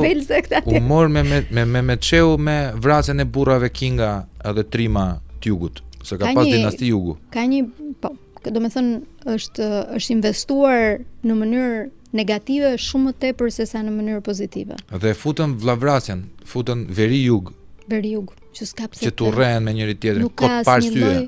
Pa arsye, po domethënë unë kam jetuar shumë kohë në Itali, dhe Italia e veriut dhe jugut për mendimin tim ata kanë koncept tjetër të ata kanë të drejtë konceptin sepse janë disa principata të jetën që janë bashkuar nga Garibaldi dhe Viktor Emanueli. Mendoj që ata janë bashkë dhe ne që jemi një territor kaq i vogël e një popullat kaq i vogël, veç rësimin e se ne jemi 10 milion shqiptarë në rajon. Po, nëse kaq sa jemi për momentin, fillojmë të bëjmë dasi me njëri tjetrin. Sa kemi ngel duke, kemi ngel 1.8. Ktu po në rajon jemi shumë. Edhe në diasporë jemi shumë. Dhe një nga gjërat më kryesore që ne duhet bëjmë është që ta mbajmë diasporën, kemi një fat shumë të madh që kemi diasporën të angazhuar ende në zhvillimet shqiptare, dhe një nga gjërat kryesore që duhet bëjmë është ta mbajmë diasporën të angazhuar që të ketë akoma syt nga Shqipëria, sepse nëse kanë ardhur ndryshime të mëdha në Shqipëri, dhe më korrigjon nëse kam gabim, kanë ardhur gjithmonë nga diaspora. Kanë ardhur nga njerëz të cilët ndoshta edhe për shkak të lirisë që të jesh jashtë, të shohësh gjëra ndryshe, kanë ardhur nga njerëz cilët kanë vazhduar ta duan kombin e tyre edhe kanë punuar që andej për ta bërë këtë gjë. Të thash rastin e Alban Krajës, sepse çfarë kishte bërë. Të dy vajzat e veta, studente, e kishte çuar njërin për latinisht, tjetrën për greqisht e të lashtë, që të ndihmoni babën e vet në studime. Ky është patriot. E çonti vajzën tate për latinisht, thua, latinisht kam studiuar vet. Mam, ngele pa punë. Ngele pa punë. Këto pra janë gjëra. Nëse neve duam mësojmë historinë tonë, e kam studiuar me kolos mendimit, jo se unë s'jam bo akoma kolos, me kolos wanna be, se jam i ri akoma shumë, jam student. A do me mësu historinë e Shqipërisë? Laureo çdo vit 50 veta në latinisht, 5.000 euro rroga, dietat paguara, edhe gdhiu në bibliotekti. Po pikërisht pra. Edhe 50 çdo gjë është investim. Dhe 50 veta nostanisht. Çdo gjë është investim. E tham që përpara. Në momentin që ti nuk investon, nuk të kthehet mbrapsht absolutisht asnjë gjë. Nëse dikur në Shqipëri do të kemi vendimarrës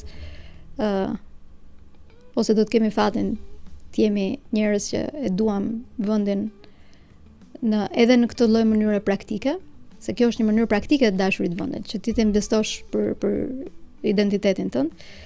Unë besoj se nuk ka asnjë lloj problemi as për buxhetin e shtetit, nuk ka asnjë lloj ngarkese e cila nuk mund të bëhet që nuk vlen me këtë lloj investimi. Dhe me atë që ti the, edhe në pjesët e ndryshme të Shqipërisë që janë jashtë territorit, në Kosovë, Maqedoni, duke investuar tek arsimi, unë kam gjithashtu kam kërkuar nga universitetet private që t'japin bursa për të rinjt shqiptarë të Maqedonisë, të cilët kanë dëshirë të vinë studiojnë në Shqipëri. Kjo gjë duhet të ishte bërë nga shteti. Bravo. Kjo gjë duhet të ishte bërë nga shteti. Nuk i kemi braktisur. Pra, për gjuhën shqipe, është një vajzë Ermira, më duket se ka emrin, ka hapur bibliotekën e vet. Në Medveqa apo Bujanovsk ku? Jo në Preshev, në Maqedoni, në manastir, më duket se ka. Po, se e kam dëgjuar. E kam dëgjuar se ma ka dërguar. Ka hapur bibliotekën e vet shqipe me libra shqip dhe ka kërkuar ndihmë nga të gjithë shqiptarët sepse nuk e ndihmonte asnjëri. Po këtë gjë duhet ta bëj shteti. Kësaj vajzës si ka shkruar Tru podcasti shpend gashi dhe ka thënë jam shumë e zënë tetor. Hajde tash edhe ke një hapësirë këtu tek unë që të flasësh. Super. Po ajo ka nevojë për ndihmë. Nuk e ka shfrytzuar. Akoma, po varet se si e ka realisht, është një njerëz që bën një punë vetëm për të mbajtur familjen. Dhe bën edhe këtë kontributin. Sapo të vinë mediat ka marr urdhër që ty mos prekesh se ti po të vinte media nuk do kishe nevojë për gashin, për Edlirën, për X-in, për Y-in. Të mëdhej nuk të vinë sepse kanë urdhër nga lart vëlla. Po. Mos atje se kemi interesa të tjera biznesi e bla bla bla X, Y. Se unë jam kundër biznesit, ne të dy jemi me koncept të djathtë. Ndjenin time. Sipërmarrja është motori i zhvillimit të çdo gjëje. Kur të vjen një djalë, të pakën vendosi datë caktuar, po motor, siç më the ti, jam me smur, tu 2 javë, po pastaj shkruajte vet. The shpen do kur njëjtën ditë, pra kjo tregon pse ma ngro shpirtin mua kjo. Kjo ma tregon ma ngro shpirtin sepse tjetri më ka vlerësuar, ka pas mendje. Megjithatë, varet nga situata që janë praktike dhe konkrete në këtë rast. Megjithatë, unë mendoj se këta njerëz nuk duhen lënë vetëm. Pra, në të gjitha rrethanat edhe se nuk mund të dali një njeri vetëm dhe ta bëj këtë gjë, ndërkohë që është një punë shtetërore. Është një punë që duhet ta bëjnë institucionet e shtetit shqiptar, të shkojnë dhe a ka mundësi të hapin shkolla shqipe kudo ku ka shqiptar? Dhe jo vetëm territorën. Ne na kanë ikur pedagogët që këtu dhe mësuesit që këtu. Po atje janë pedagogët. Pse nuk të gjitha ambasadat duhet kenë detyrën për të hapur shkolla shqipe, jo t'i hapin shqiptarët që janë emigracion, kanë hapur vetë me shpenzimet e veta, me kontributin e vet kanë hapur shkolla shqipe. Jo, këtë gjë duhet ta bëjë shteti. Shteti në çdo vend në cilën ka një numër të caktuar shqiptarësh, duhet ketë aty një shkollë shqipe për fëmijët. Sepse kjo është trashëgimia që ne i përçojmë. Çfarë kontributi jep ti për ata emigrantë cilët janë atje? I merr legët. Asnjë gjë pra. I merr remitancat me këtu, ata janë investitori më i madh që ekziston në Shqipëri. Ata janë investitorë strategjik. Ata janë realistë strategjikët dhe ne çfarë japim mbrapsht? Asgjë. Po hapje pak të një shkollë. Çfarë kushton të marrësh një dhomë te ngjit me ambasadën apo diku tjetër, të vësh 5 karrike, të marrësh një mësues nga ata që janë aty se gjysma fatkeqësisht janë ande kanë ikur, ose një prind i cili ta bëj këtë gjë dhe të mos jetë vetëm për gjuhën, të jetë edhe për kulturën, të jetë edhe e bëjnë këtë gjë shqiptarët vet me forcat e tyre. Janë shoqata pafund edhe në Shtetet e Bashkuara, edhe në Itali, unë kam qenë në Rom në të fundit, ishin prindrit që e bënin vet, por kjo nuk është një gjë që mund ta bëj dikush në mënyrë të jo qëndrueshme. Sepse ai e bën një herë për kontribut, e mban një vit, pastaj se mban dot më. Kjo është një gjë që duhet të jetë politik e shtetit shqiptar kudo. A ka mundësi ti çosh libra të gjuhës shqipe të gjithë shkollave në qoftë në Maqedoni, aty ku ka shkolla shqiptare, qoftë në Kosovë, qoftë në gjitha vendet ku ka diasporë shqiptare. Pse? Sepse kjo është puna jote në fund ditës. Çfarë bën ti për atë diasporë që nuk është kjo? Edhe pastaj diplomacia ekonomike patjetër që ne si njohim si koncepte dhe kalojmë shumë mirë. Vjen më në dieni se sa unë se çfarë niveli trupash diplomatik jemi na, anë si përzidhen trupa diplomatik. Më mora krahasimin me Serbinë në bisedë. Ishte shumë interesante se në provimin për të hyrë te Akademia e Diplomacisë, ishte një provim që zgjaste rreth 4-5 orë dhe ti nuk dile dot as nga klasa. Do me thënë mënyra serioze se si trajtohet diplomacia, dhe unë kam lindur praktikisht në familje diplomatësh, gjyshrit e mi kanë qenë diplomat, prindrit e mi kanë qenë diplomat. Ju përshëndesim prindrit. Dum fort. Dhe e kam kuptuar se me çfarë serioziteti investohet në diplomaci, dhe ne kemi patur një brez të jashtëzakonshëm diplomatësh, të cilët u mënjanuan për arsye nga më të ndryshme, siç ndodh në Shqipëri, jo politika, jo X, jo Y, u mënjanuan dhe u fut një brez i cili ka, sot kemi një pjesë të brezit të diplomatëve të karrierës, po kemi dhe një pjesë tjetër të cilët janë as diplomatë karriere, shkojnë atje sepse është çuni filanet. Mënjanua Abdi Baleta, ndjes pas. Mënjanua Abdi Baleta me pretendimet se ky ishte përfaqësuesi jonë OKB-n në kohën e Enverit. Ore këta që e shajnë, ku i kanë pas familjet në kohën e Enverit, nuk i kanë pas këtu apo i kanë pas jashtë. Kjo është një nga problematikat e tjera, që ne fillojmë anatemamë njëri tjetrin kështu me ti je komunist, ti je Ora kujt e kanë mbajtur, kam sfid publike. Kujt e kanë mbajtur? Edhe ata që e kanë të persekutuar e të vrarë, pjesa tjetër e familjes kanë bërë se hir duke parë iku vetëm një, mos ta prekin e tjerët. Kam histori personale me njerëz tilla, kupton që ma kanë tregu. Ata që s'kan kontribuar në krimet e tmerrshme që ka bërë komunizmi, janë ata njerëz që kanë kontribuar edhe në mbajtjen dhe zhvillimin e shtetit, se në fund ditës kishin sa detyra të caktuara. Unë jam hipokrit, se kam Xhan Ismail Kadaran. Se kam pas një Xhan, i preferuari im është drejtoroa Golli që i ndrit shpirti. Drejtoroi është pengu, ai dhe Agim Doçi janë dy pengje që unë si gjeta gjallë. Kur u bona ky që jam, që ti bëja një bisedë me ata që të hapja trurin. Kam pasur fatin të takoj drejtororin është. Ti e ke pas fatin, unë jo. Te mosmarrveshja ka një shprehje Ismail Kadarea. Unë e kam lexuar tek cikli i publicistikës së shtuna e Mehmet Krajës, që është drejtori i Akademisë Shkencave të Kosovës, një mendje prallore për mendimin tim. Shumë i zgjuar ai zotria. E kam si busull mendimi politik. Askush, unë ja them gjithmonë pacientëve, po pacientët nuk është se e kuptojnë. Askush nuk duhet gjykoj askënd pse mbeti gjallë në atë luftë gladiatorësh. Luftë gladiatorësh, çfarë do të gjykosh tjetrin ti, jo po pse që është tek. Jo, po edhe sepse ka kontribuar në mënyrë teknike, pra teknikët kontribonin në mënyrë teknike sepse atë dinin të bënin. Pra inxhinieri ka ndërtuar diga që ne si ndërtojmë dot sot. Jo sepse ka qenë komunist. Gjyshim nga mami ka bë ato tubacione që shikojnë në jo të themi ti ishe komunist dhe nuk të duam. Ato tubacione në Butrin që shikojnë në përmal i ka bë gjyshim inxhinier geodes. Pjesën më të madhe të rrugëve që ne kemi sot në atë kohë kemi ndërtuar, kështu që. E po gjyshi vdiqi shkreti 57 vjeç nga Helmet Mëlçi. Pikërisht. Nga kancerin Mëlçi sepse babai i 3 vajzave pa djalë. Për fatin e tij të keq kosovar në Fier, komuniteti jugosllav. Futi për të dhënë firmën te toka, se dilte grup armiqësor naf pastaj. Po pra. Merreshin. Futi deri poshtë vet që ta kontrollonte mban toka apo s'mban toka. Kurse këtu bie pallati, s'merret dhe u dogja i pallati, ngjitur me pallatin tim ku jetoja unë. S'mban përgjegjësi njëri. S'njoni s'marrin përgjegjësi. Vinin gazetar, vlla se janë këta këtu se shponari se është i fortë, na jep në i lek në i gjo. Lek ai, ti blesh shpina ti 2500 euro metri katror edhe digjesh. Kjo është një nga pastaj çudirat shqiptare që s'kam arritur s'do arrit dot asnjëherë ta kuptoj. Por kjo është.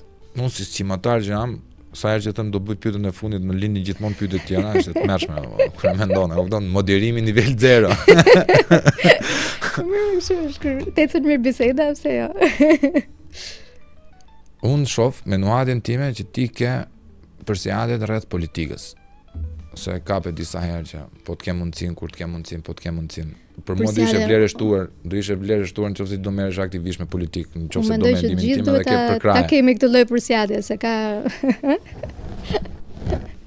s'ka nevojë sot. Shumë respekt për të se gjithë duan me heq si Cezari, jo nuk e du kurorën. Jo. Përmes politikës bën ndryshimet, si bën dot ndryshe. Ta uroj me shpirt që të bëhemi një çet intelektualës, si thoshte Atzef Plumi, ndjesi pas shpirti, që jo të shikojmë xhepin, jo të shikojmë inatin, protagonizmin e gjitha, po të ndajemi si ingranazhe, ku është gashi i mirë të merret me këtë, ku është e lira mirë të menaxhimi i burimeve njerëzore të merret me atë, ku është i mirë arbri te kjo, ku është i mirë andi te kjo. Të bëhemi edhe secili të jetë kokë në një tavolinë si kjo, e rrumbullak në ime pares inter pares. Vetëm ashtu mund të bëhet. Vetëm kështu mund të bëhet.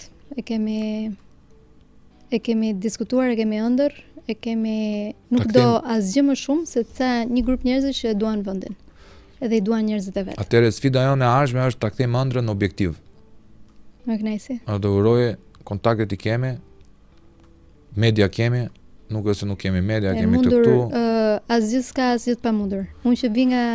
Unë kam një prerë shumë interesante, kam nga skarparët nga Vlora. Merë. Se unë jam 100% dardam, po. Motoja ime është që asgjë nuk është e pamundur me këmbgulje. Kështu që kjo më mban gjallë. Mos e nga kuçi. Mos ke prare kuçi. Jo, jam aty nga sheshi Flamurit, po realisht asgjë nuk është e pamundur dhe thash në të gjithë eksperiencën time për kaq jetë sa kemi treguar që në ato momente kur jemi bashkuar dhe kemi ndërmarr hapat e dur, gjërat kanë ndodhur. Ka ndodhur për gratë në politik që kemi ndryshuar ligje që kurrë asnjëri nuk i prekte me dorë dhe kurrë asnjëri nuk shpresonte. Kemi arritur gjëra me protesta që kurrë asnjëri nuk shpresonte, si armët kimike tash ishin vetëm 10 në ditën e parë.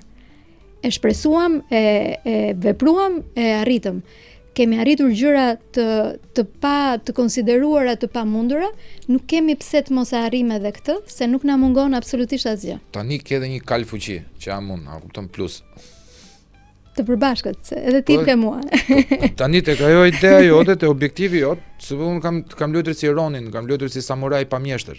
Kam 5 vjet që vetë bëj luftra, po vetë marr vetëm atë shpatën time, jataganin time dhe godas.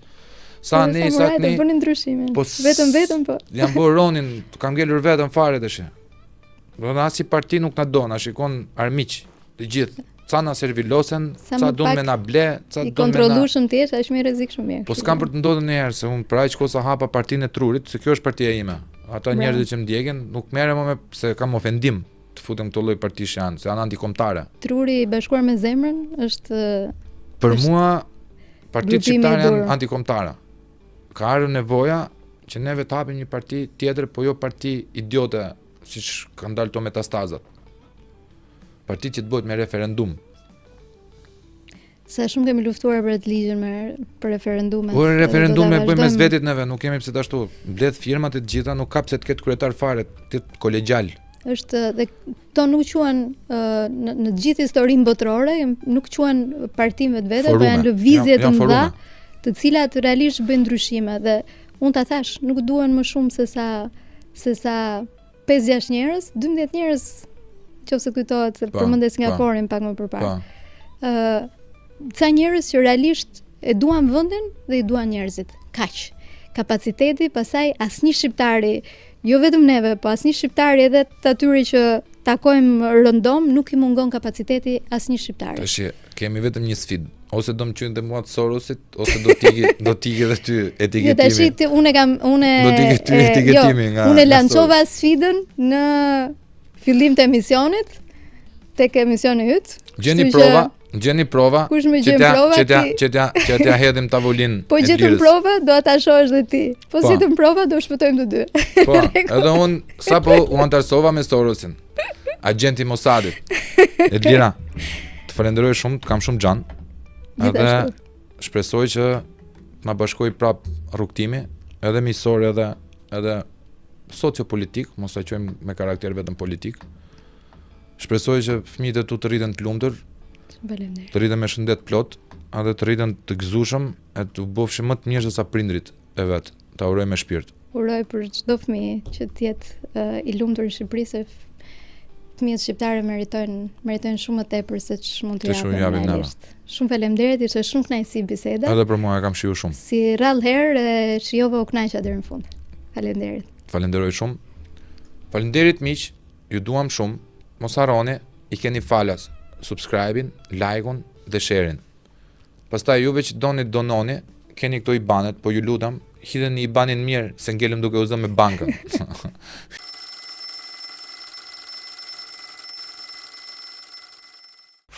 Miq, ky është një komunikim cilin duhet ta kishim bërë shumë më përpara, si unë si Bleda, po jemi Por, nga shi vetëm ankafit. Eka, se kam shumë punë. I marrë vetëm me këto krijimet digitale, skenike, jo po digital marketing, e më thet tash. Tani, po ju dal vetë me zë dhe me figurë, për t'ju ofruar një paket shërbimesh. Në Trup Podcast janë të mirëpritur të gjithë njerëzit të cilën duan të promovojnë veten e tyre, idetë e tyre dhe shumë çka tjetër që ka të bëjë me ta dhe me trurin e çdo kujt. Jo më kot quhet Trup Podcast, sepse nuk marrim showbiz, nuk marrim pislliqe lart e poshtë. nuk trajtojmë tema të cilat trajtojnë në mënyrë klishe në pothuajse çdo studio televizive. Neve jemi të individi, sepse siç truri është vetëm një, edhe individi është një. Pra, çdo kush që dëshiron të promovoj veten e vet, ta reklamoj mendimin e tij, pikpamjen e tij mbi jetën, apo të bëjë një debat konstruktiv me mua në këtë podcast, mjafton që të na komunikoni në 69 80 55 554, ku do faturoheni për 1 orë. Faturimi është për 1 orë, por debati apo dialogu apo biseda mund të zgjaset e 2 orë. Juve paguani vetëm 1. Tjetër, ka biznes juve shikoni që është Red and Black Motors, Stormont Law, Dino Auto, Stacioni Libraris, Eden Dekori, Stax Consulting. Këto janë bizneset cilët neve na kanë thirrur pasi kanë dëgjuar thirrjet tona për marketing. Një tjetër mund të jesh edhe ti që po e ndjek tani. Pse është marketingu jon cilësor? Ajo çfarë na diferencon neve është 1, autenticiteti, pra këtu bëhet marketing autentik, pra thënë troç, shkurt, qartë, pastër, shqip, bio dhe puro, dhe nga ana tjetër, marketingu jon është një marketing i cili mbetet gjatë në kohë. Pra në momentin që ti futesh në një prej episodeve të Tru Podcastit, ti do ngelesh aty dhe e ke rritjen e shikueshmërisë sa herë të hapet ajo video. Dhe mbesoni, nuk kemi vajtur kot afërsisht 1.300.000 shikime vetëm në YouTube. Ka mbi 700.000 shikime vetëm këtë muaj në Instagram, dhe TikToku po merr një rritje të tmerrshme, një rritje monstruoze. Gjithashtu, edhe reach-i jon në Facebook po rritet dita ditës. Pra, në qoftë se vini këtu tek neve, keni shpërndarje jo vetëm në YouTube, jo vetëm live, sepse bëjmë 3 rubrika live, jo vetëm në Instagram, por në çfarë do lloj rrjeti social të mundshëm. Shumë shpejt kemi për të ardhur me Spotify-n, i cili është hapur, dhe me Twitch-in. Është marketing autentik, nuk paguan për minutazh, por paguan për muaj. Mos harroni, këtu blihet cilësia. Shumë kush mund të mendojë dhe të vetë ofrohet, o gaç, pse nuk më merr në podcast? Në radhë parë, këtu është i bord i cili ndan mendimet për të vendosur cili do merret e cili jo, sepse nuk mund ta bjeri dot podcastin në nivel, dhe e dyta, në qoftë se ti do të flasësh dhe ke lek për të paguar, por nuk ke kapacitet, neve refuzojmë parat. Paraja është mjet suplementar për të rritur podcastin. Nuk jemi KÇK, nuk jemi kapçat kabësh, dhe aq më tepër nuk jemi për gjëra falas, sepse siç e themi këtu në Tru Podcast, në rubrikën Double G me avokatin Goxhaj, e vetmja gjë që është falas është djathi në qarkun e miut. Pra, na kontaktoni në 069 80 55 554 ose info@trupodcast.media për të lënë rezervimin tuaj, për të reklamuar biznesin tuaj, apo për të promovuar veten në një bisedë të këndshme, qoftë për kujtim, qoftë për të rritur emrin e vetes, qoftë edhe për me u ngrit si imazh publik. Sepse ju vedini, këtu kanë ardhur njerëz dhe janë bërë të njohur. Këtu kanë ardhur njerëz dhe kanë dalë të super kënaqur. Këtu kanë ardhur njerëz dhe nuk ka thënë njëri përpos që energjia në këtë podcast është super e mirë. Dhe kemi prova. Kemi shumë prova për këtë. Na zgjidhin neve, sepse në qoftë se botën nuk e do deluzive, po e do reale, Tru Podcast është vendi i realitetit, ku gjërat thuhen troç, puro, bio dhe me originalitet. Ju dua shumë dhe ju presim në Tru Podcast, unë dhe familja ime e Tru Podcastit.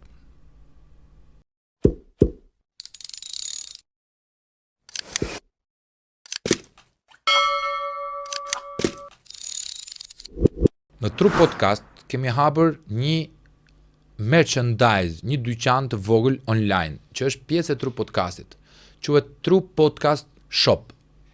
Do ta shikoni me këtë logon e bukur që e ka punu Bleta, dhe kjo bluza që është e veshur nga unë, është e gjitha e pikturuar me dorë nga artistja jon Remina. Na kanë ardhur disa porosi nga shqipet e diasporës, për hudi, për bluza, për xhaketa, por edhe për këmisha. Ja ku është një këmish e pikturuar me dorë nga Remina në Tru Podcast, dhurat për mua, këmisha, por edhe kjo është dhurat për Tru Podcastin, që ta shikoni më mirë. Ja ku është simbolet e trurit këtu, dhe Tru Podcast këtu. Dërgo dizajnin tënd, të punuar me ChatGPT ose jo, pikturën tënde, iden tënde, dhe neve kemi për detyrë t'ja u hedhim me bojë të zezë mbi të bardhë mbi të zezë, ose në kombinim të ngjyrave. Na dërgo tek numri 069 80 5555 4 në WhatsApp dizajnin tënd. Ne do ju tregojmë çmimet që bëm për bluzën, për hudin apo për xhaketën dhe këmishën. Janë të gjitha punime autentike me dorë, dhe sikur të dy juve persona të dërgoni të njëjtën grafik apo të njëjtin imazh, nuk mund të bëhen dot dy një lloj, sepse është handmade, është autentike. Punohet me bojra, punohet me airbrush, punohet me penel. Dhe gjithashtu, juve që nuk dini të dërgoni në WhatsApp, kemi edhe emailin ton zyrtar për të ruajtur cilësinë akoma dhe më të mirë të fotos apo të imazhet apo grafikës juve do dërgoni. info@trupodcast.media është emaili. Na dërgoni, sepse janë gjëra që do ngelen kujtim. Të gjithë juve fansat e Tru Podcastit duhet ta keni një bluzë të tillë. Ju përshëndesim dhe ju presim në 069 80 55 55 4. Na dërgoni dhe neve ja dërgojmë post kudo që jeni juve. Ju përshëndesim dhe bëj telefonatën tënde porosit një bluze apo hudi nga Tru Podcasti.